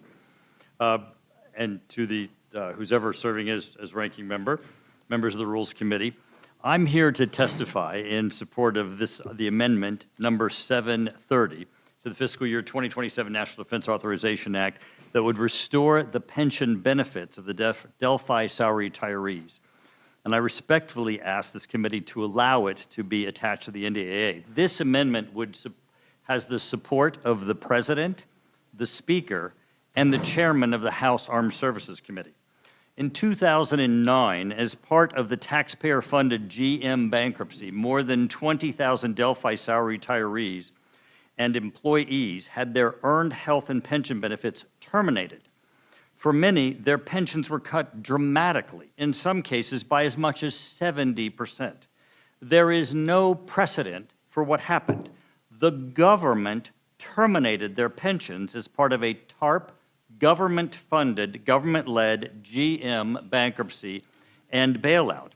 The government only terminated their pensions. Everyone else had their pensions restored. Many members of Congress have worked with the Delphi salary retirees to right this wrong. The Special Inspector General for the Troubled Asset Relief Program, or SIGTARP, was asked to examine Treasurer's decision-making related to Delphi. The findings were deeply troubling, and that's the binders that you just have. If you go to the first tab in your binder, you'll see that SIGTARP, the IG, reviewed the decision-making and found that and there were hearings on this in the Oversight Committee that found that the Delphi salary retirees were found to have had no political leverage or no leverage. SIGTARP found that while other workers' pensions were topped up, the Delphi salary retirees' pensions that had been fully funded prior to the bankruptcy were treated differently because they had no political or bargaining leverage. We highlighted for each of you the language that was there. This is the heart of the issue. This was not a private pension plan failing on its own. This was the federal government making decisions that picked winners and losers among workers at the same company. Never before or since has the government caused the termination of pension benefits for one group of workers, especially when those pensions were more than funded, simply because those workers lacked political leverage. This is why it's wrong to call a fix for these retirees a pension bailout. It's not a bailout, it's a remedy. It is Congress correcting a wrong caused by government action. There is no precedent for the government doing this. This is an injustice. After the pension termination, the Delphi salary retirees pursued every avenue available to them. They went to court but were unsuccessful. Then they turned to the executive branch. In October 2020, President Trump issued a presidential memorandum. That's item number 2 in your binders. In that memorandum, he directed the Secretaries of Treasury, Commerce, and Labor to examine what actions could be taken to make these retirees whole. In 2022, the executive branch determined that legislative action would be necessary. That means Congress is now the last and only path for restoration. Most recently, this legislation has also earned the support of the White House and was included in the administration's supplemental appropriations request. That's number 3 in your tabs. With bipartisan support in the House, support from members of this committee, and support from President Trump, now is the time to finally right this wrong. This bill has previously passed this House, has been amended to reflect changes to address concerns faced in the Senate. I ask the committee to allow this fix to move forward. I ask you to stand with the workers who kept their promises and deserve to have their promises made to them kept as well. I also ask you to give these retirees the opportunity to finally receive the retirement benefits that they earn. These are grandmothers and grandfathers that can't pay their bills, where government is the fault, not theirs. Many on this committee have voted for this in the past. Again, President Trump campaigned on this 3 times. He's asked this committee, and he has the full support of the Speaker and of the author of this bill for this to be added into this bill. President Biden also campaigned on this. I ask for you to add this to this bill. Thank you, Madam Chair, and happy Thank birthday. you, Mr. Turner. Thank you. Mr. Goldman, you're recognized. Thank you, Madam Chair. Happy birthday, Thank Ranking you. Member McGovern, members of the committee. Today, I speak in support of my amendment number 1306, which seeks to expand on the successful and bipartisan work of the Abraham Accords. In the FY24 National Defense Authorization Act, Congress took a significant step to establish a special presidential envoy for the Abraham Accords, a Senate-confirmed ambassador-level position focused on expanding and deepening the normalization agreements between Israel and the neighboring states.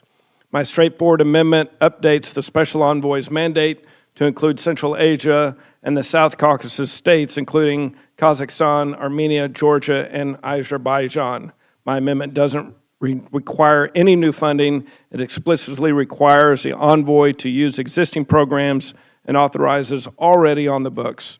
This amendment is about directing diplomatic energy where we are already paying toward a broader strategic opportunity. I'll also note that this policy has strong bipartisan support.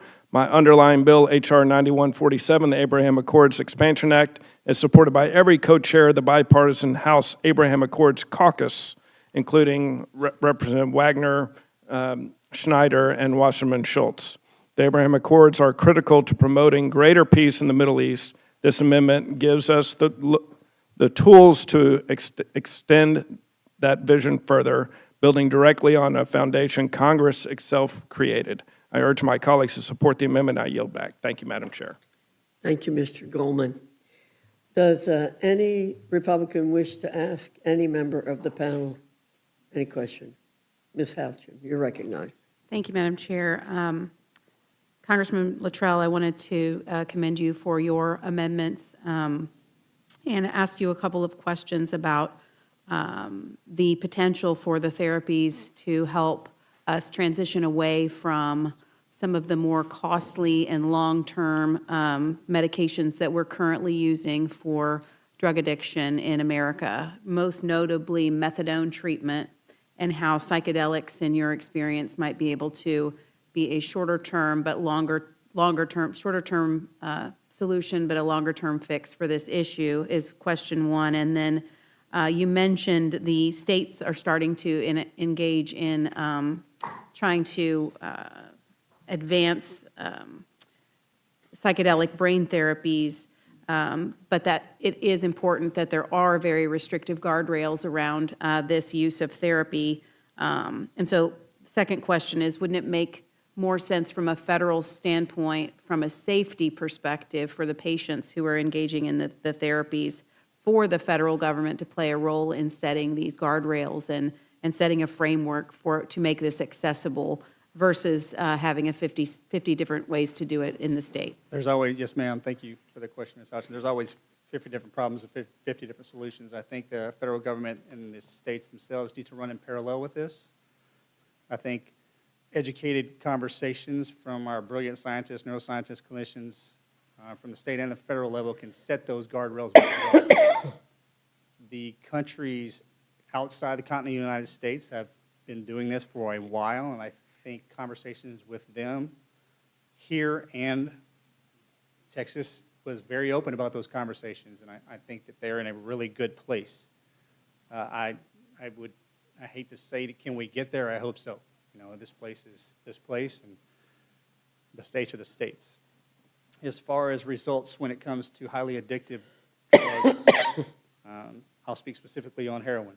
There's now longitudinal studies that say treatments with ibogaine, those that are addicted to heroin, it is an 85% success rate with the first dose of medication, and then over a 90% success rate if there's a second dose given, which sometimes is not needed. And that is a single dose. This isn't a methadone prescription. And the Institutes of Higher Learning and Education and the scientists abroad are taking a very hard look at that. And I hope that one day if we can align ourselves and all the government institutions and states aside to see what this is doing and pay attention to it, that we'll absolutely get to where we need to go. Thank you for the question. Yeah, I really commend you for the work that you're doing on it and, talking about your own experience and that of your family in successfully undergoing the treatment. I also would love to see us move away from and really actually help people get their lives back than to just put them on another medication that they have to take long-term. So thank you for your work on this, and I'll be supporting your amendments. Yes, ma'am, thank you. Mr. McGovern, Thank you for being here, and I hope your amendments are made in order. I yield back. thank you. Anyone? Mr. Langworthy? I just want to salute Mr. Turner for bringing forward the cause of the Delphi salaried employees that were so terribly treated in the restructuring of General Motors. I mean, many live in my district, and this has been sadly, almost a decades-long fight now. So thank you for continuing to work for them. Thank you so much, if I may. So this comes to you with the president's support to be in this bill. The president's legislative team has been working with this committee. The speaker supports it being in this bill, as does the chairman of the Armed Services Committee. And in the past, you have voted for it. Thank you for your support. Austin Scott has voted for it and is, of course, a sponsor of the amendment. The ranking member has voted for it. Ledger Fernandez has voted for it. This is one of those issues where there is no precedent. There has never been a situation where a decision in the White House has solely singled out a group of workers in a company and had their pensions terminated and taken away their pensions. Thank you. Thank you, Mr. Turner. Thank you, Mr. Langworthy. Ms. Scanlon? No questions. Mr. Scott? No, I thank you all for coming. Mr. Turner and I have worked together on this issue. There was a battery plant in Fitzgerald, Georgia, where the salaried employees lost their pension. And I'm certainly supportive of the amendment. And to Mr. Luttrell, I hope this isn't your last meeting before the Rules Committee, but I hope it is successful either way. I know a couple of people who have actually left the country to go seek treatment, if that's the right word for it, and have been very well served by that. And with that, I yield. Thank you, Mr. Scott. Ms. Ledger Fernandez? No questions. Thank you. Oops, sorry. Mr. Griffith? No, Mr. Jack? Just want to commend my freshman colleagues, Craig Goldman, Addison McDowell, for your testimony today. Look forward to supporting. Yield back. Mr. Turner, are you aware that your amendment has a point of order against it, and the Rules Committee does not waive points of order on amendments? Yes, we're looking forward to you considering waiving the point of order with the support of the speaker and it being waived, and the president having supported it being on this. You have both ma'am, if I may, you asked me the question. Turner. If you have the author of the bill in front of you, you have the speaker who appoints this committee, and you have the president who will be signing the bill, all asking for it to be in this bill. Anyone else have a comment? The committee stands in recess until immediately following call for the last vote. Thank you all.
Okay.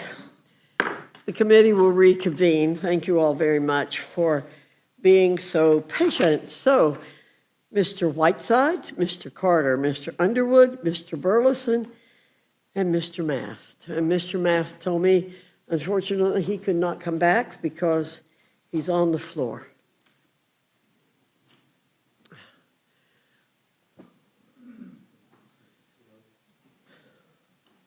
Warren, Mr. Davidson, join us, please.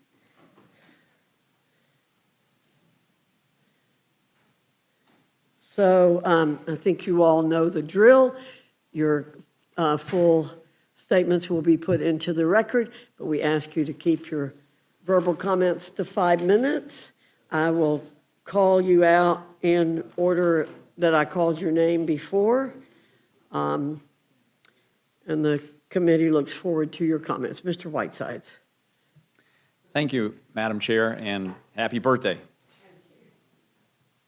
I'm here today to talk about my bipartisan amendment that supports DoD efforts to protect our military installations by tracking changes in conditions of natural resources that may threaten the infrastructure of bases across the country.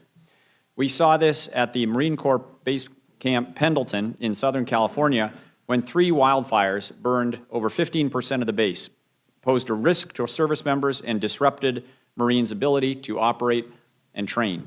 Wildfires like the one at Pendleton and Vandenberg are a year-round national crisis and a threat to military installations everywhere, including in and around my district.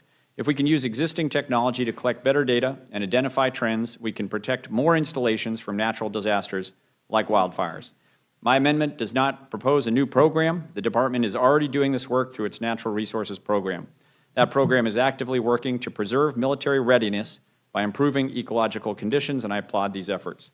My amendment encourages the department to enhance this work by simply standardizing their metrics and promoting the use of cutting-edge technologies, which would allow us to work alongside interagency partners and appropriate state agencies to get better, regular, and consistent data on military installations. That information would then be used to identify and address risks that will benefit military installations across the country. Importantly, this data will also allow the department to demonstrate when conditions on an installation are moving in the right direction, which will allow us to then reward that performance with less paperwork, faster approvals, and more efficient reviews. I urge this committee to support this amendment and include it in the NDAA. Thank you, and I yield back. Thank you very much, Mr. Whitesides. I said Mr. Carter, but he's not here. Ms. Underwood. Thank you, Madam Chair and Ranking Member McGovern. I'm grateful for this opportunity to talk about my bipartisan amendment, which is co-led by Congressman Fitzpatrick. The text of our amendment is identical to the NIH Improve Act, which recently passed the Energy and Commerce Committee unanimously. The United States has the highest pregnancy-related death rate of any high-income country, and Black women are dying at the highest rate of all. And the crisis is only getting worse. Over the past 2 decades, maternal mortality rates have doubled, more than doubled, and disparities have worsened. What's both frustrating and promising is that over 80% of these deaths are preventable. That's why I have long advocated for focused and robust funding for maternal health research.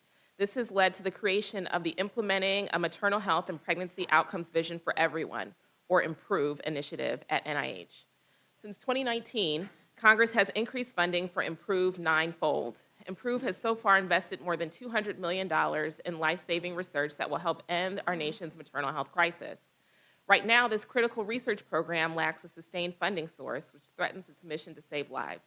My bipartisan amendment, the NIH Improve Act, would authorize consistent funding for this existing program for the next 6 years, providing NIH with the support and resources it needs to understand and address the root causes of America's maternal mortality crisis. Friends, we have an opportunity today to actually solve a problem. We have a chance to prevent maternal deaths and improve health outcomes for women before, during, and after pregnancy. This legislation is common sense, it's bipartisan, it's part of the omnibus, and most importantly, it would save lives. If we want to make real strides to end our nation's devastating maternal mortality crisis, we need to pass it now. Thank you again for the opportunity to work together on this urgent issue. American moms need our help. Let's get this done. I yield back. Thank you, Ms. Underwood. Mr. Garamendi, I think we can include you in this panel if you would like to come up. Mr. Burleson, you're recognized. Thank you, Madam Chair, and happy birthday. Thank you very much. I'm here to present to this committee for your consideration a bill that is extremely bipartisan. That is Amendment 1044. Is your mic on? It is. Okay. I'll All right. try to speak more directly into it. The Amendment 1044. The American people deserve nothing less than full transparency on unidentified anomalous phenomenon. Through President Trump's leadership and initiatives such as the Presidential Unsealing and Reporting System for UAP Encounters, otherwise called PURSUE, the President has signaled the era of secrecy must end. What was once dismissed is now the subject of serious congressional and executive attention. This amendment before us, the Unidentified Anomalous Phenomenon Disclosure Act, is a comprehensive bill that's in the style of the bill that Congress passed, the JFK Records Release Act. It is built upon that framework that will finally bring accountability. Members of this committee, the UAP information belongs to the American people, and transparency is a simple step towards restoring public trust. For too long, records concerning UAPs have been scattered across agencies, shielded by contractors, or lost to time. The President has changed this. He has championed historic progress toward genuine disclosure, declassification, and transparency. Congress needs to support those measures now, and my amendment does so by strengthening the national collections at the National Archives for one simple reason. We will make the records open source and available for public inspection. This is not optional. It is a direct commitment to ending fragmented control and giving the American people one clear, trustworthy repository. The amendment before us creates mandatory timelines. Every federal office must identify, organize, and transmit its UAP records within 300 days. No records may be destroyed or altered. Previous disclosed records cannot be reclassified or redacted. This is the kind of decisive action that the American people have demanded, concrete steps that close loopholes and move us from rhetoric to results.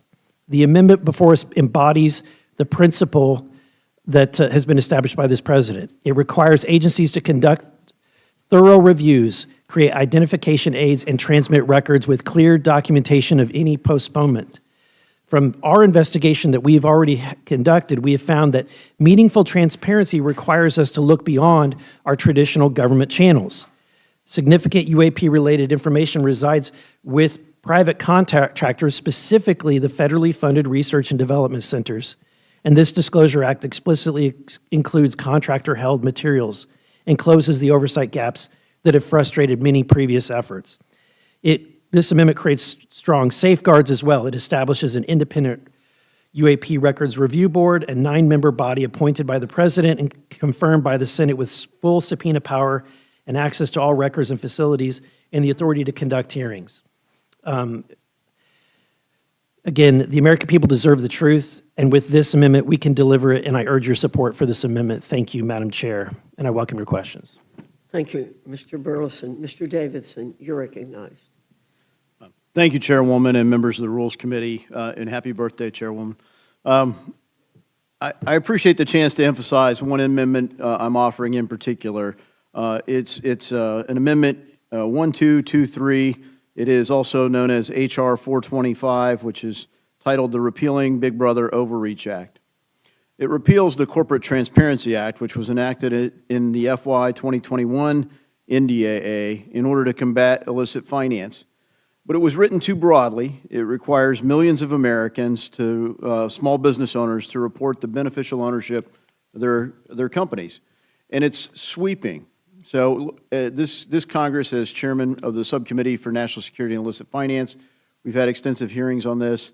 The courts have already issued injunctions pausing it because just today the Supreme Court held that a geofencing location for your geolocation data from your phone was too broad. And so they said you have to get a warrant. This is far broader. The presumption is if you own a business, you must be engaged in illicit finance. So it's had problems in the court, and for that reason, the Trump administration halted the application of the previous administration's rule, and they said we're going to more narrowly apply it to foreign ownership interests. And that's what this does. The Trump administration codifies that policy so that FinCEN can focus on genuine national security concerns. This was brought into this world through the NDAA, and it's fitting that we bring it out through the NDAA. This bill has 40 co-sponsors on the amendment and 193 co-sponsors on the act. Massively supported this reform, including from the Trump administration. So along with all the amendments I've offered, I would plead with the Rules Committee to give us a vote on this amendment, and I yield. Thank you, Mr. Davidson. Mr. Garamendi, you're recognized.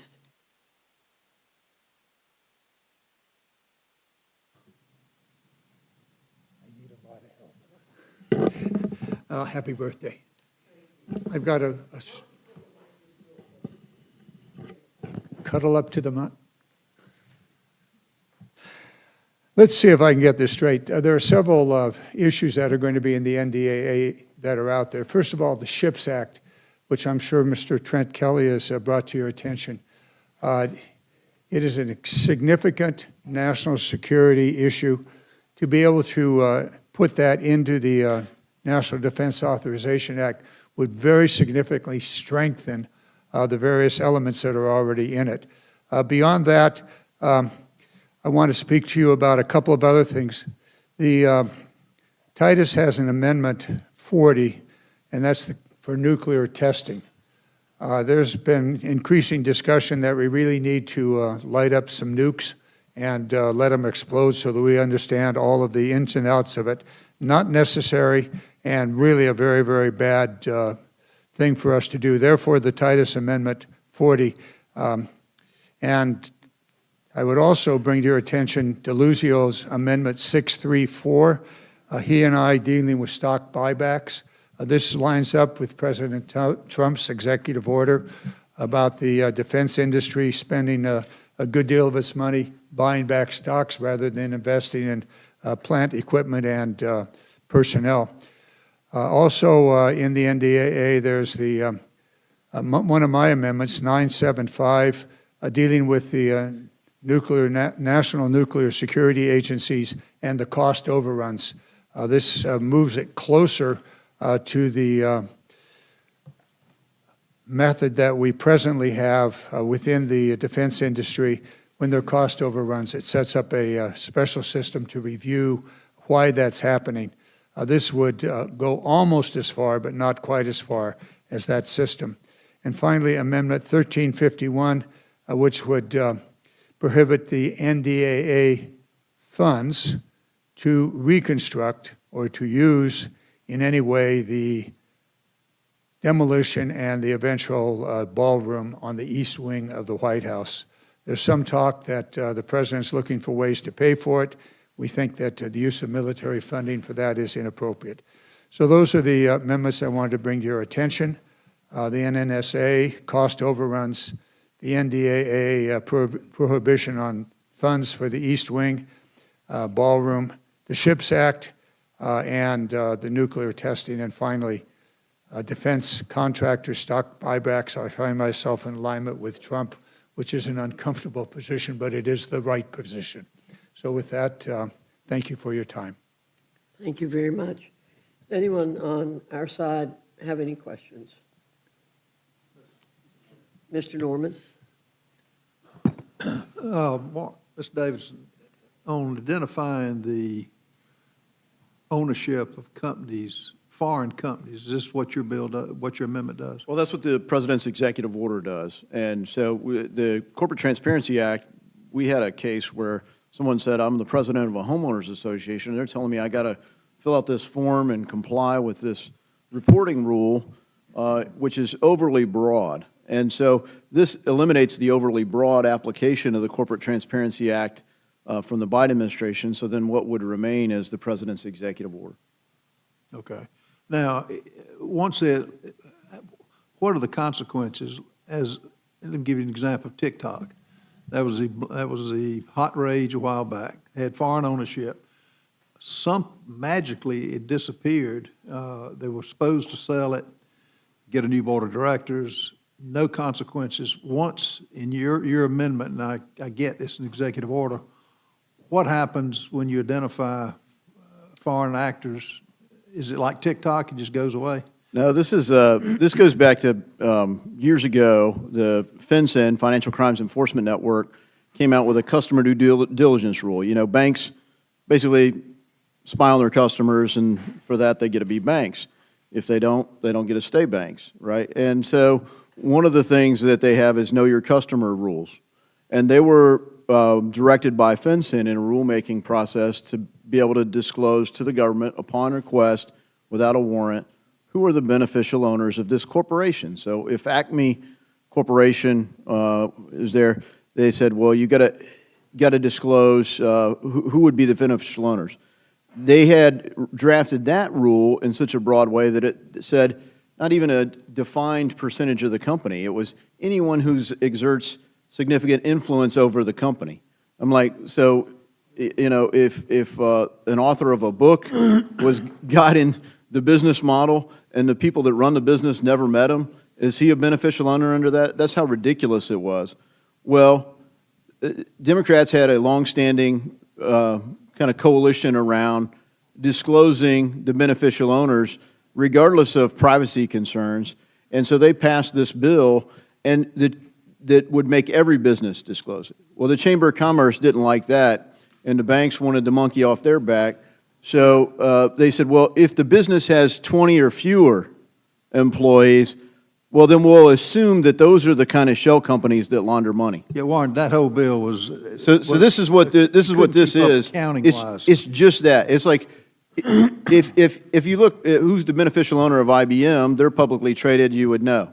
If you want to look at who's the beneficial owner of, you know, a privately held business, it's harder to know, but not impossible. You get a warrant. They want to be able to do it without getting a warrant, and that's problematic for the courts, but they don't even want to do it to all businesses. They just want to do it if you're small. And that's where the National Federation of Independent Businesses have pushed this to say, look, you're really targeting our members, the smallest, least sophisticated businesses.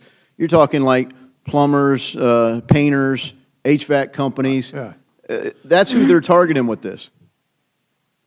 Yeah, that was off the charts. You couldn't pay the accounting bill to get the material to do that. So bottom line is yours, as far as the consequences. It gets rid of that burden. And right now, if they don't comply, you could go to jail and be fined up to $10,000 for not filling out this form with FinCEN, which is an agency most people don't even know exists.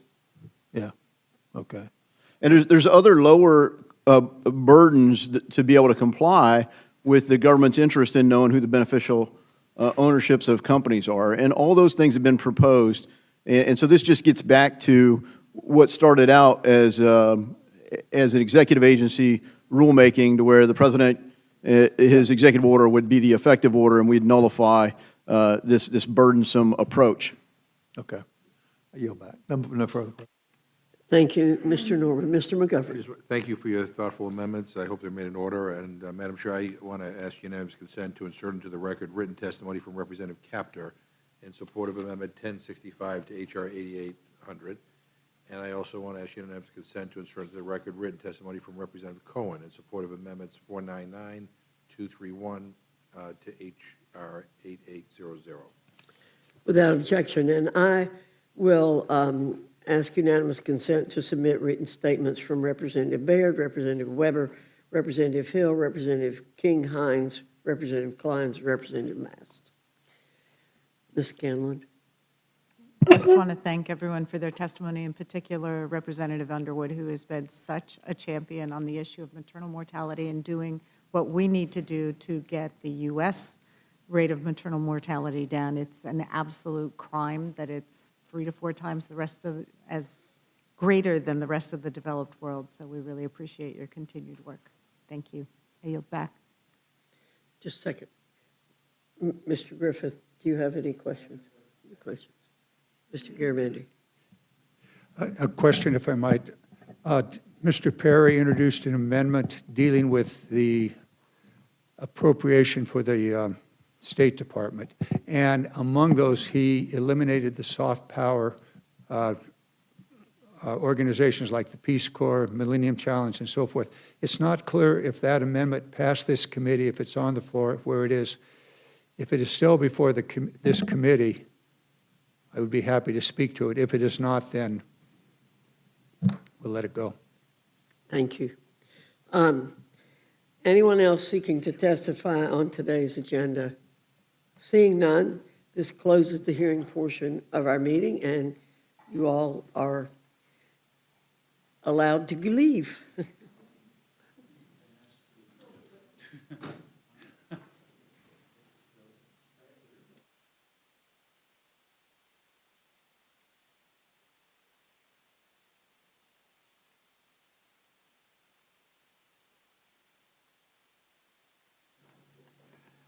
Oh, sorry, buddy, we just closed. Uh, If, if you'll give me your statement, I'll put it in the record.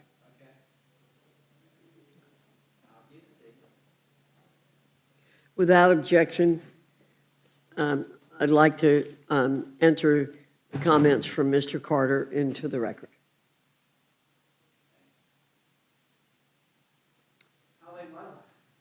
About 3 minutes, 2 minutes. Thank y'all anyway, you missed it, great.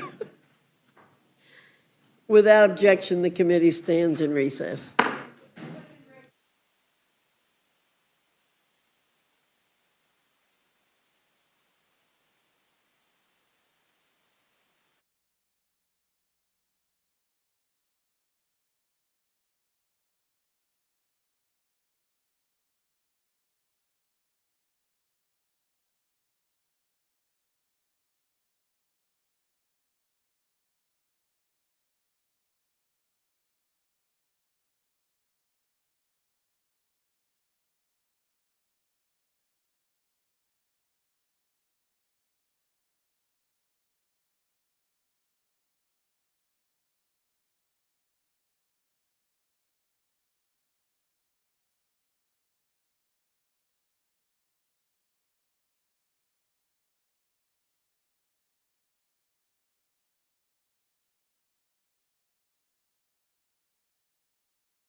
Be in receipt of a motion from the gentleman from Georgia, Mr. Scott.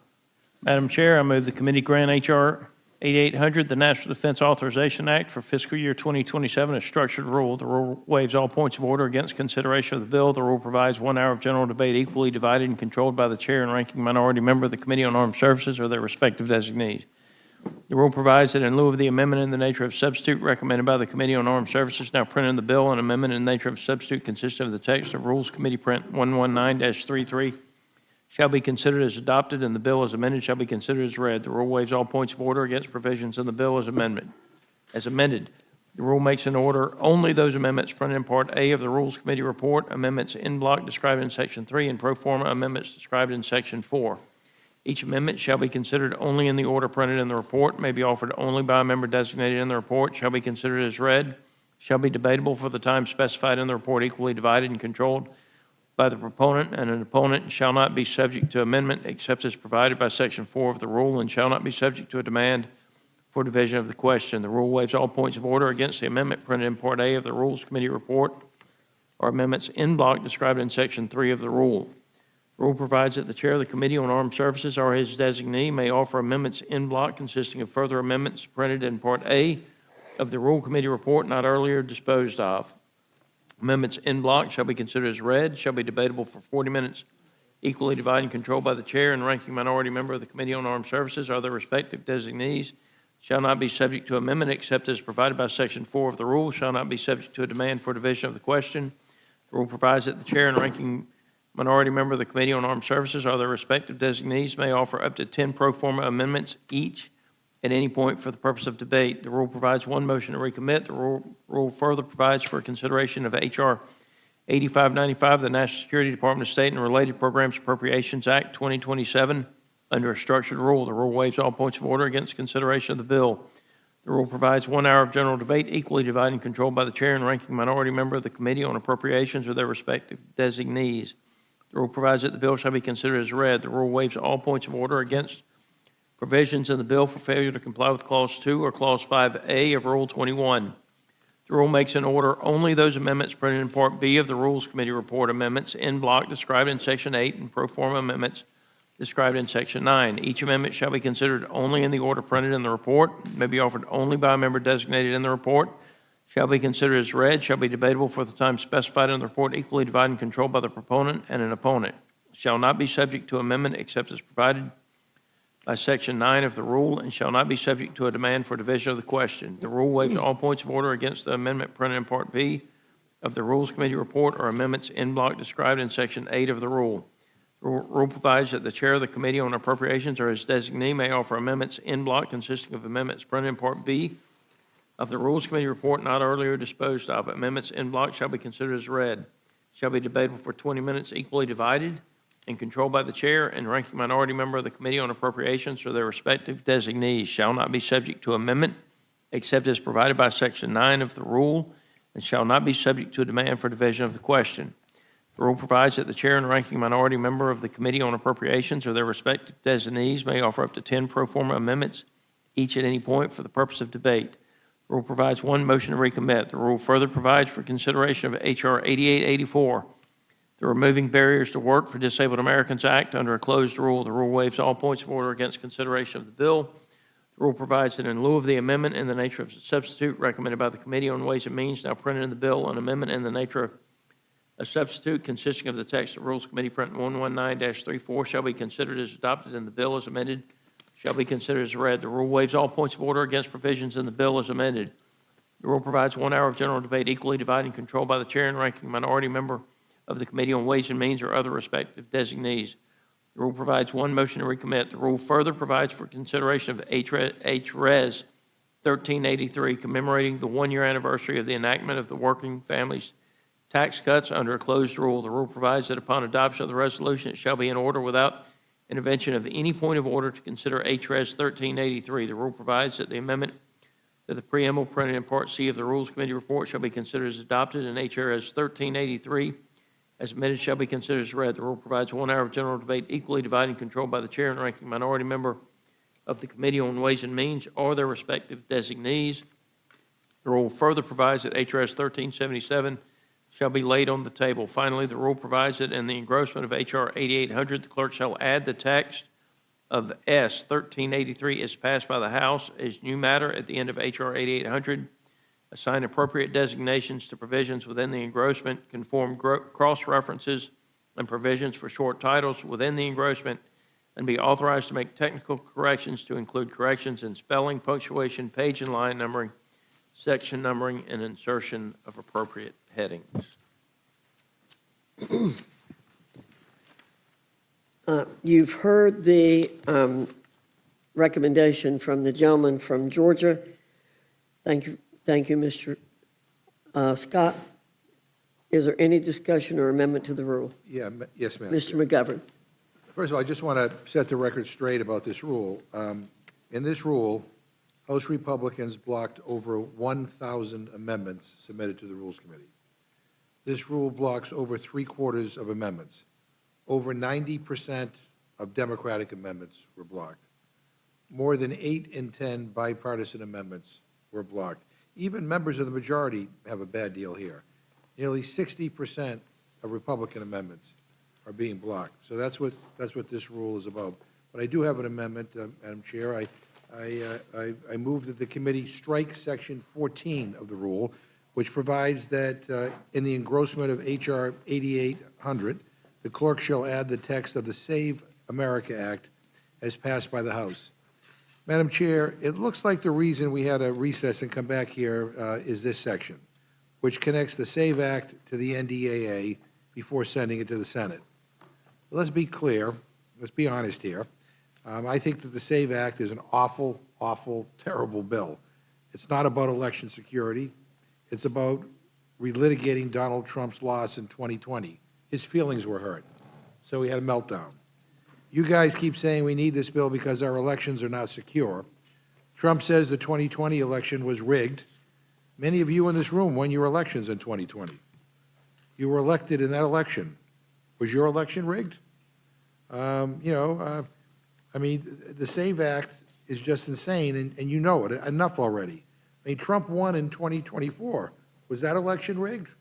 I mean, I couldn't believe that people voted for him, but, so maybe it was rigged under his mindset. I also want to speak directly to Congresswoman Luna. And anyone who thinks that this scheme has accomplished anything, it has not. It's just been a big waste of time. So let me be clear. The Senate will just strip the SAVE Act out. They've already said that. Merging it with the NDAA bill doesn't prevent that. Nothing in this rule will prevent that. Hell, Leader Thune, 4 days ago, already filed cloture on the Senate's own version of the NDAA, and their version does not include the SAVE Act. There is a 0% chance SAVE ends up in the NDAA because of this rule today. So this is a cover your behind maneuver, if you will. And to my Republican colleagues who want this NDAA to advance, you should also reject this rule, because all you're doing by supporting this shell game is giving false hope to those like Representative Luna who think that this will do something down the line. It will not make a difference at all. And with that, I yield back. Thank you, Mr. McGovern. Is there any further discussion on the amendment from Mr. McGovern? Hearing none, the question's on the amendment. All those in favor signify by saying aye. Aye. Those opposed say no. No. In the opinion of the chair, the noes have it. The amendments. A roll call, Madam Chair? Mr. McGovern requests a roll call. The clerk will call the roll. Mrs. Fishbach? No. Mrs. Fishbach, no. Mr. McGovern? Mr. Norman? Mr. Norman, no. Mr. Roy? Mrs. Houchin? Mr. Langworthy? Mr. Langworthy, no. Mr. Scott? Mr. Scott, no. Mr. Griffith? No. Mr. Griffith, no. Mr. Jack? No. Mr. Jack, no. Mr. McGovern? Aye. Mr. McGovern, aye. Ms. Scanlon? Aye. Ms. Scanlon, aye. Mr. Neguse? Mr. Neguse, aye. Ms. Ledger Fernandez? Ms. Ledger Fernandez, aye. Madam Chair? No. Madam Chair, no. The clerk will report the total. 4 yeas, 7 nays. The noes have it. The amendment's not agreed to. Is there further discussion on the motion? Madam Chair, I have an amendment to the rule. I move the committee make an amendment to H.R. 8800 consisting of the text of Chairwoman Fox's Amendment 512 to the FY 2023 NDAA as adopted on the floor with appropriate conforming changes to create an Inspector General for the Office of Management and Budget to to bring transparency and accountability to the agency. Last week, I asked my Republican colleagues what they would do to stop the Trump administration and his Office of Management and Budget from illegally transferring taxpayer funds that Congress appropriated for the Secret Service into a separate account in order to make security upgrades as part of the ballroom construction project. Republicans could not give me an answer. Well, I have an idea, and I would expect that my Republican colleagues would support this idea. In 2022, Chairwoman Fox submitted an amendment to the NDAA to create an Inspector General at the Office of the Management and Budget. Her amendment was made in order and subsequently passed on the House floor with both myself and Chairwoman Fox voting for it. Unfortunately, her thoughtful proposal never became law. But let's not give up hope. On her birthday, let's help her. Let's give her a gift. And I believe that a strong majority in the House would support this amendment. It was a good idea then. It's a good idea now. And I urge a yes vote on my motion to ensure that Chairwoman Fox's proposal gets an up or down vote on the floor, and I yield back. The amendment proposed is completely outside the jurisdiction of the House Armed Services Committee and lacks an appropriate nexus to the Department of War. This amendment process is consistent with those of the last three defense authorizations. Any amendment made in order should be tightly wound to our national security and the appropriate jurisdiction in the House. Clever try. Well, but didn't you offer it to the NDAA in the past, and it was made in order? Not under Democrat control. Well, I mean, look at how nice we are. I think it's a good idea. I urge you, yes vote. Nice try, McGovern. So I urge a yes vote. Is there further discussion on the amendment? All those in favor say aye. Aye. All those opposed say no. No. In the opinion of the chair, noes have it. I ask for a roll call. Mr. McGovern requests a roll call vote. The clerk will call the roll. Mrs. Fishbach? No. Mrs. Fishbach, no. Mr. Norman? No. Mr. Norman, no. Mr. Roy? Mrs. Houchin? Mr. Langworthy? No. Mr. Langworthy, no. Mr. Scott? No. Mr. Scott, no. Mr. Griffith? No. Mr. Griffith, no. Mr. Jack? No. Mr. Jack, no. Mr. McGovern? Aye. Mr. McGovern, aye. Ms. Scanlon? Aye. Ms. Scanlon, aye. Mr. Neguse? Mr. Neguse, aye. Ms. Ledger Fernandez? Aye. Ms. Ledger Fernandez, aye. Madam Chair? No. Madam Chair, no. Clerk will report the total. 4 yeas, 7 nays. The noes have it. The amendment's not agreed to. I have another amendment to the rule. I move the committee add a new section to the rule providing immediate consideration of H.R. 7120, the bipartisan Purple Heart Freedom to Work Act, introduced by Representatives Scott and Panetta, under a closed rule, debatable for 1 hour, equally divided between the chair and ranking member of the Committee on Ways and Means. This bill would modify certain rules under the Social Security Disability Insurance Program to help combat disabled Purple Heart veterans who want to return to work. My Republican colleagues have pointed to the Purple Heart Freedom to Work Act as an example of what could be tested if we reauthorize the Social Security Disability Insurance Demonstration Authority. But if both Democrats and Republicans support this specific proposal to help Purple Heart veterans, why aren't my Republican colleagues putting it in their bill or putting it on the floor for a vote? And I urge a yes vote on this motion to ensure that Rep. Scott's proposal to help veterans and SSDI get the up or down vote it deserves. I appreciate his leadership, and I yield back.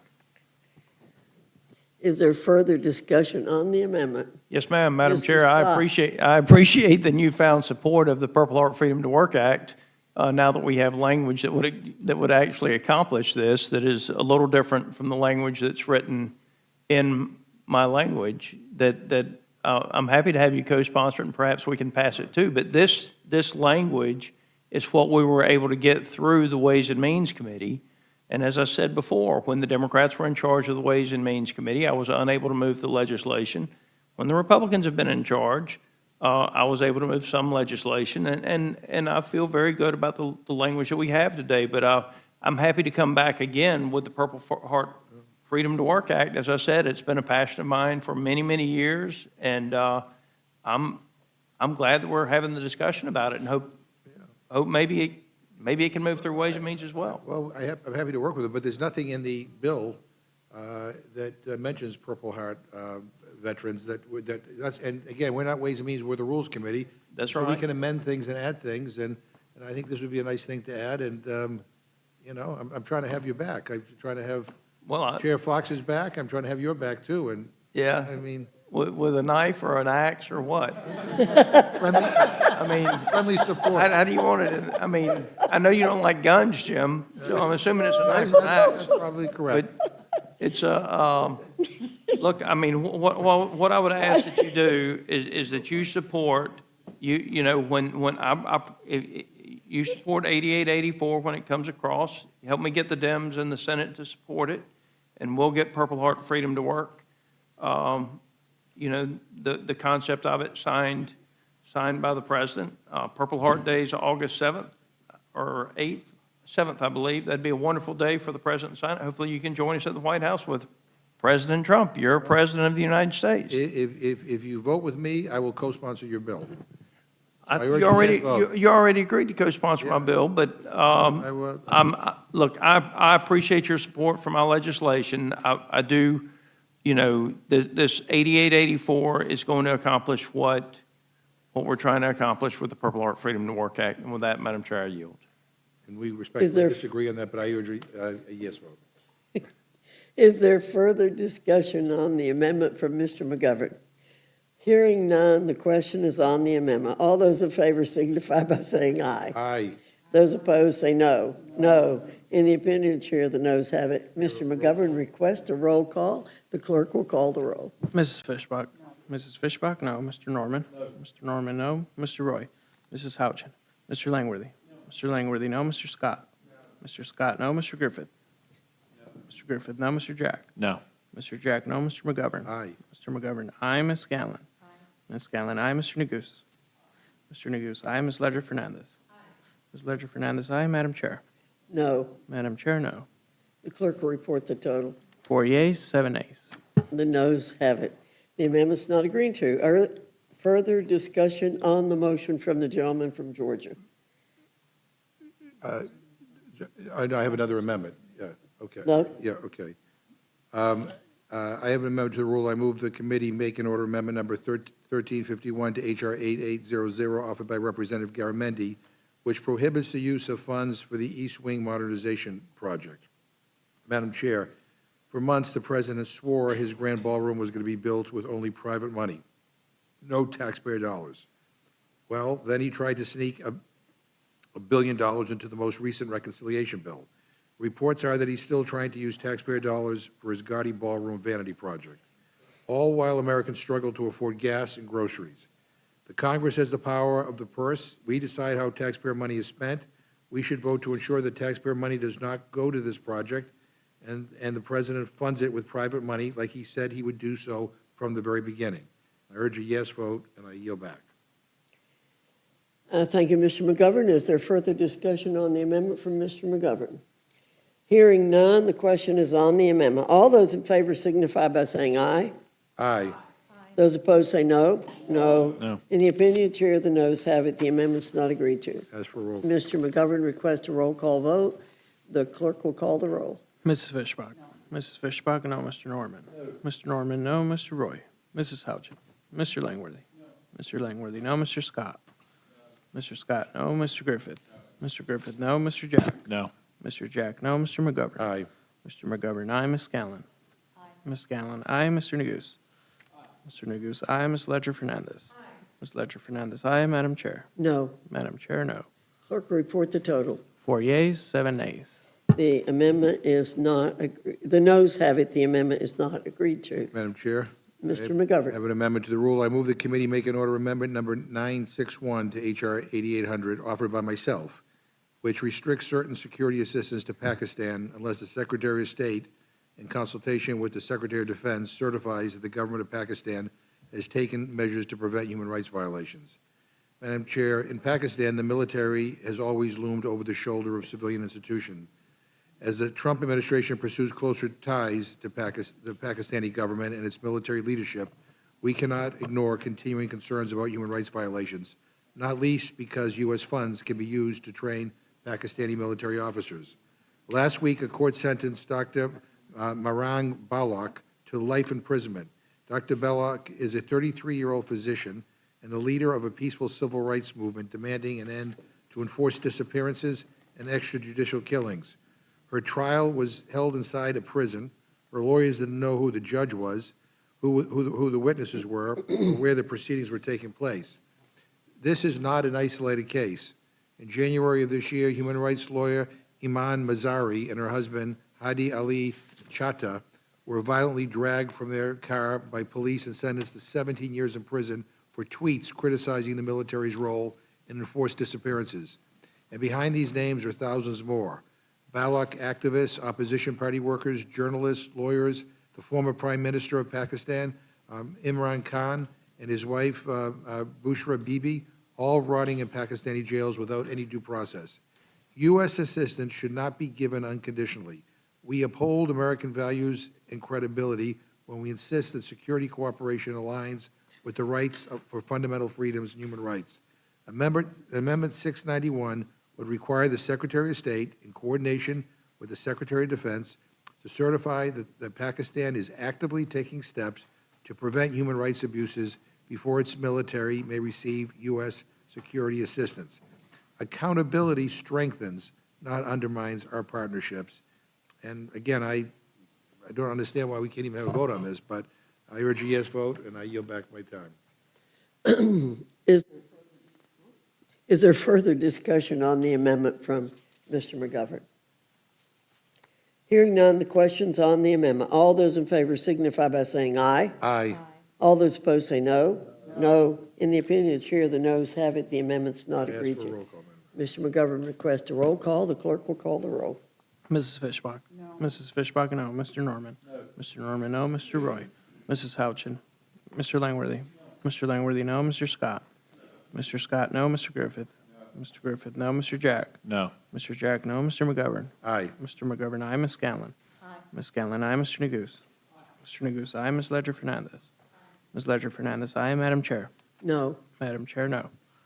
The clerk will report the total. 4 yeas, 7 nays. The amendment is not agreed to. Is there further discussion? Madam Chair, I have an amendment to the rule. I move the committee make an order amendment number 511 to H.R. 8800 offered by Representative Moulton, which reduces the total amount authorized to be appropriated for the FY27 NDAA by $150 billion.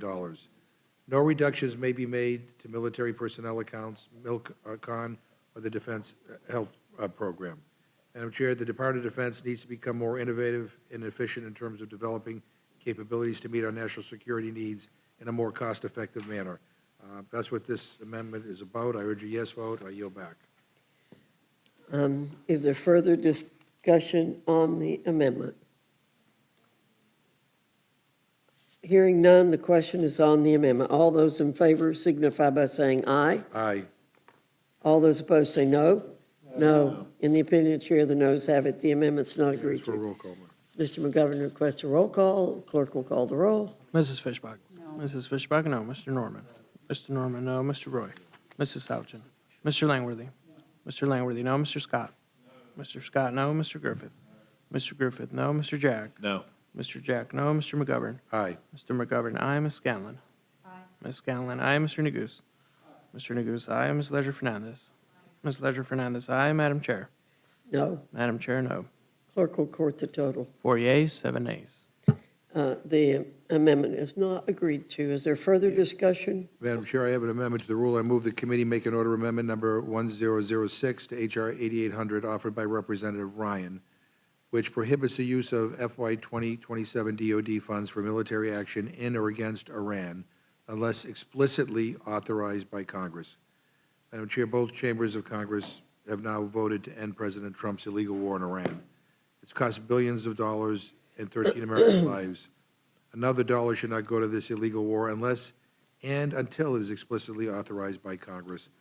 We ought to bring this to the floor and debate it, and I urge a yes vote. Is there any further discussion on the amendment by Mr. McGovern? Hearing none, the question's on the amendment. All those in favor signify by saying aye. Aye. Those opposed say no. No. In the opinion of the chair, the noes have it. The amendment's not agreed I to. ask for a roll call. Mr. McGovern requests a roll call. The clerk will call the roll. Mrs. Fishbach? Mrs. Fishbach, no. Mr. Norman? Mr. Norman, no. Mr. Roy? Mrs. Houchin? Mr. Langworthy? Mr. Langworthy, no. Mr. Scott? Mr. Scott, no. Mr. Griffith?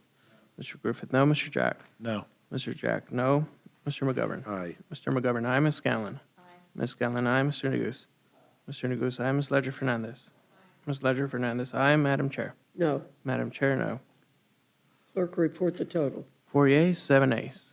The amendment is not agreed to. Is there further Yeah. discussion? Madam Chair, I know that there's a few other amendments here, but I just have one final one that I want to offer, and that's an amendment to the rule. I move the committee make an order amendment number 974 to H.R. 8800, offered by myself, which prohibits the use of Department of Defense funds to transport individuals to countries in which they would be at risk of being subjected to torture.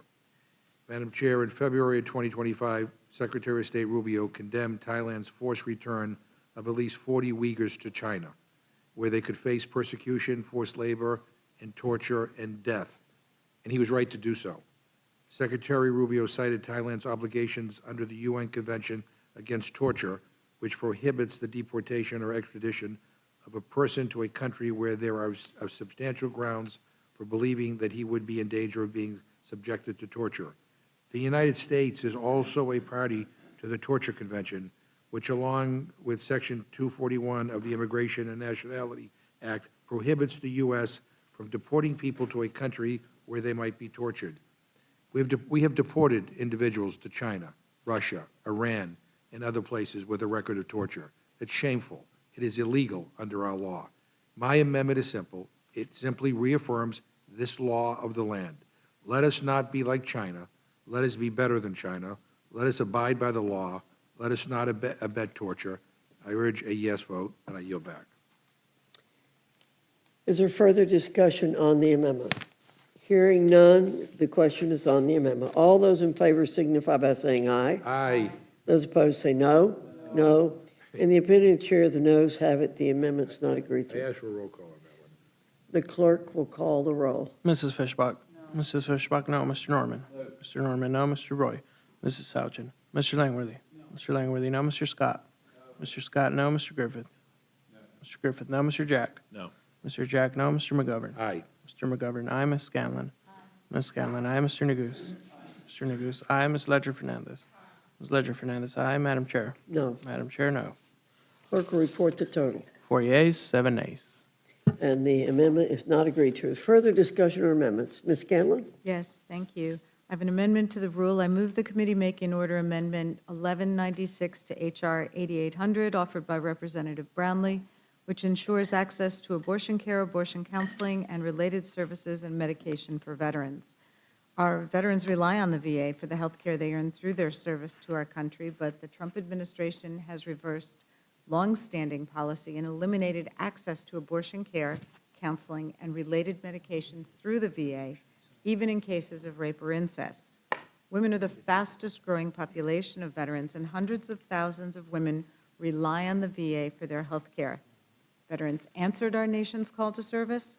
They shouldn't have to fight their own government for access to medically necessary legal care when they return home.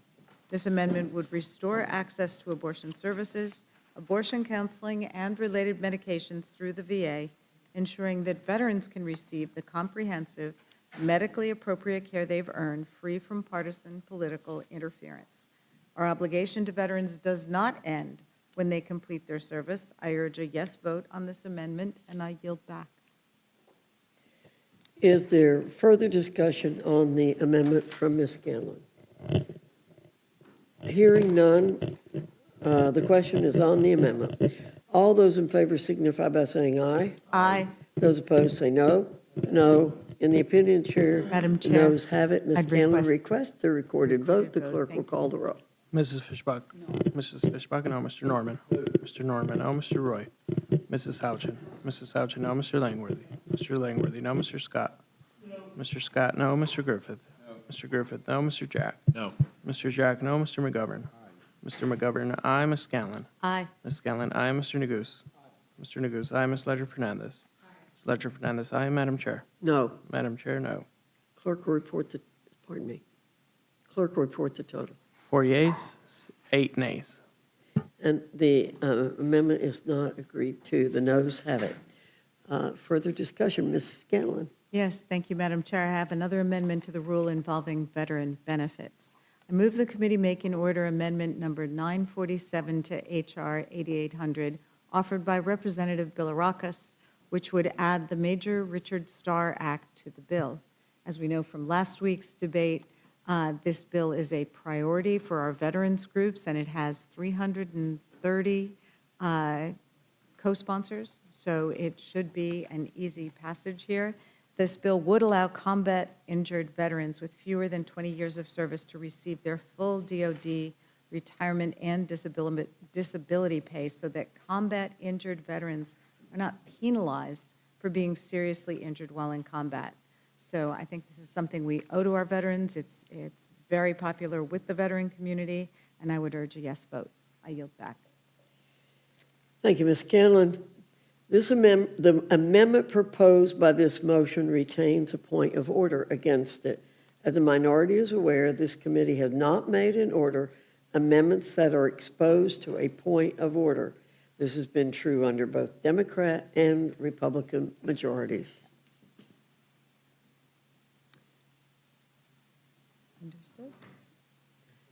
Is there further discussion on the amendment? Hearing none, the question's on the amendment. All those in favor signify by saying aye. Aye. Those opposed say no. No. In the opinion of the chair, the noes And have we it. request Ms. a Scanlon requests a recorded vote. The clerk will call the roll. Mrs. Fishbach? Mrs. Fishbach, no. Mr. Norman? Mr. Norman, no. Mr. Roy? Mrs. Houchin? Mrs. Houchin, no. Mr. Langworthy? Mr. Langworthy, no. Mr. Scott? Mr. Scott, no. Mr. Griffith? Mr. Griffith, no. Mr. Jack? No. Mr. Jack, no. Mr. McGovern? Mr. McGovern, aye. Ms. Scanlon? Ms. Scanlon, aye. Mr. Neguse? Mr. Neguse, aye. Ms. Ledger Fernandez? Ms. Ledger Fernandez, aye. Madam Chair? No. Madam Chair, no. Clerk will report the total. 4 yeas, 8 nays. The amendment's not agreed to. Further discussion? Okay. Hearing no further discussion, the question is on the motion from the gentleman from Georgia. All those in favor signify by saying aye. Aye. Those opposed say no. No. In the opinion of the chair, the ayes have it. The motion is agreed We to. ask for a roll call, Madam Chair, please. Certainly. Clerk will call the roll. Mrs. Fishbach? Yes. Mrs. Fishbach, aye. Mr. Norman? Mr. Norman, aye. Mr. Roy? Mrs. Houchin? Mrs. Houchin, aye. Mr. Langworthy? Mr. Langworthy, aye. Mr. Scott? Mr. Scott, aye. Mr. Griffith? Mr. Griffith, aye. Mr. Jack? Aye. Mr. Jack, aye. Mr. McGovern? No. Mr. McGovern, no. Ms. Scanlon? Ms. Scanlon, no. Mr. Neguse? Mr. Neguse, no. Ms. Ledger Fernandez? Ms. Ledger Fernandez, no. Madam Chair? Aye. Madam Chair, aye. Clerk report the total. 8 yeas, 4 nays. The ayes have it. The rule will be handled for the majority by Mr. Scott And by me. and by Mr. McGovern for the minority. Without objection, the committee is adjourned.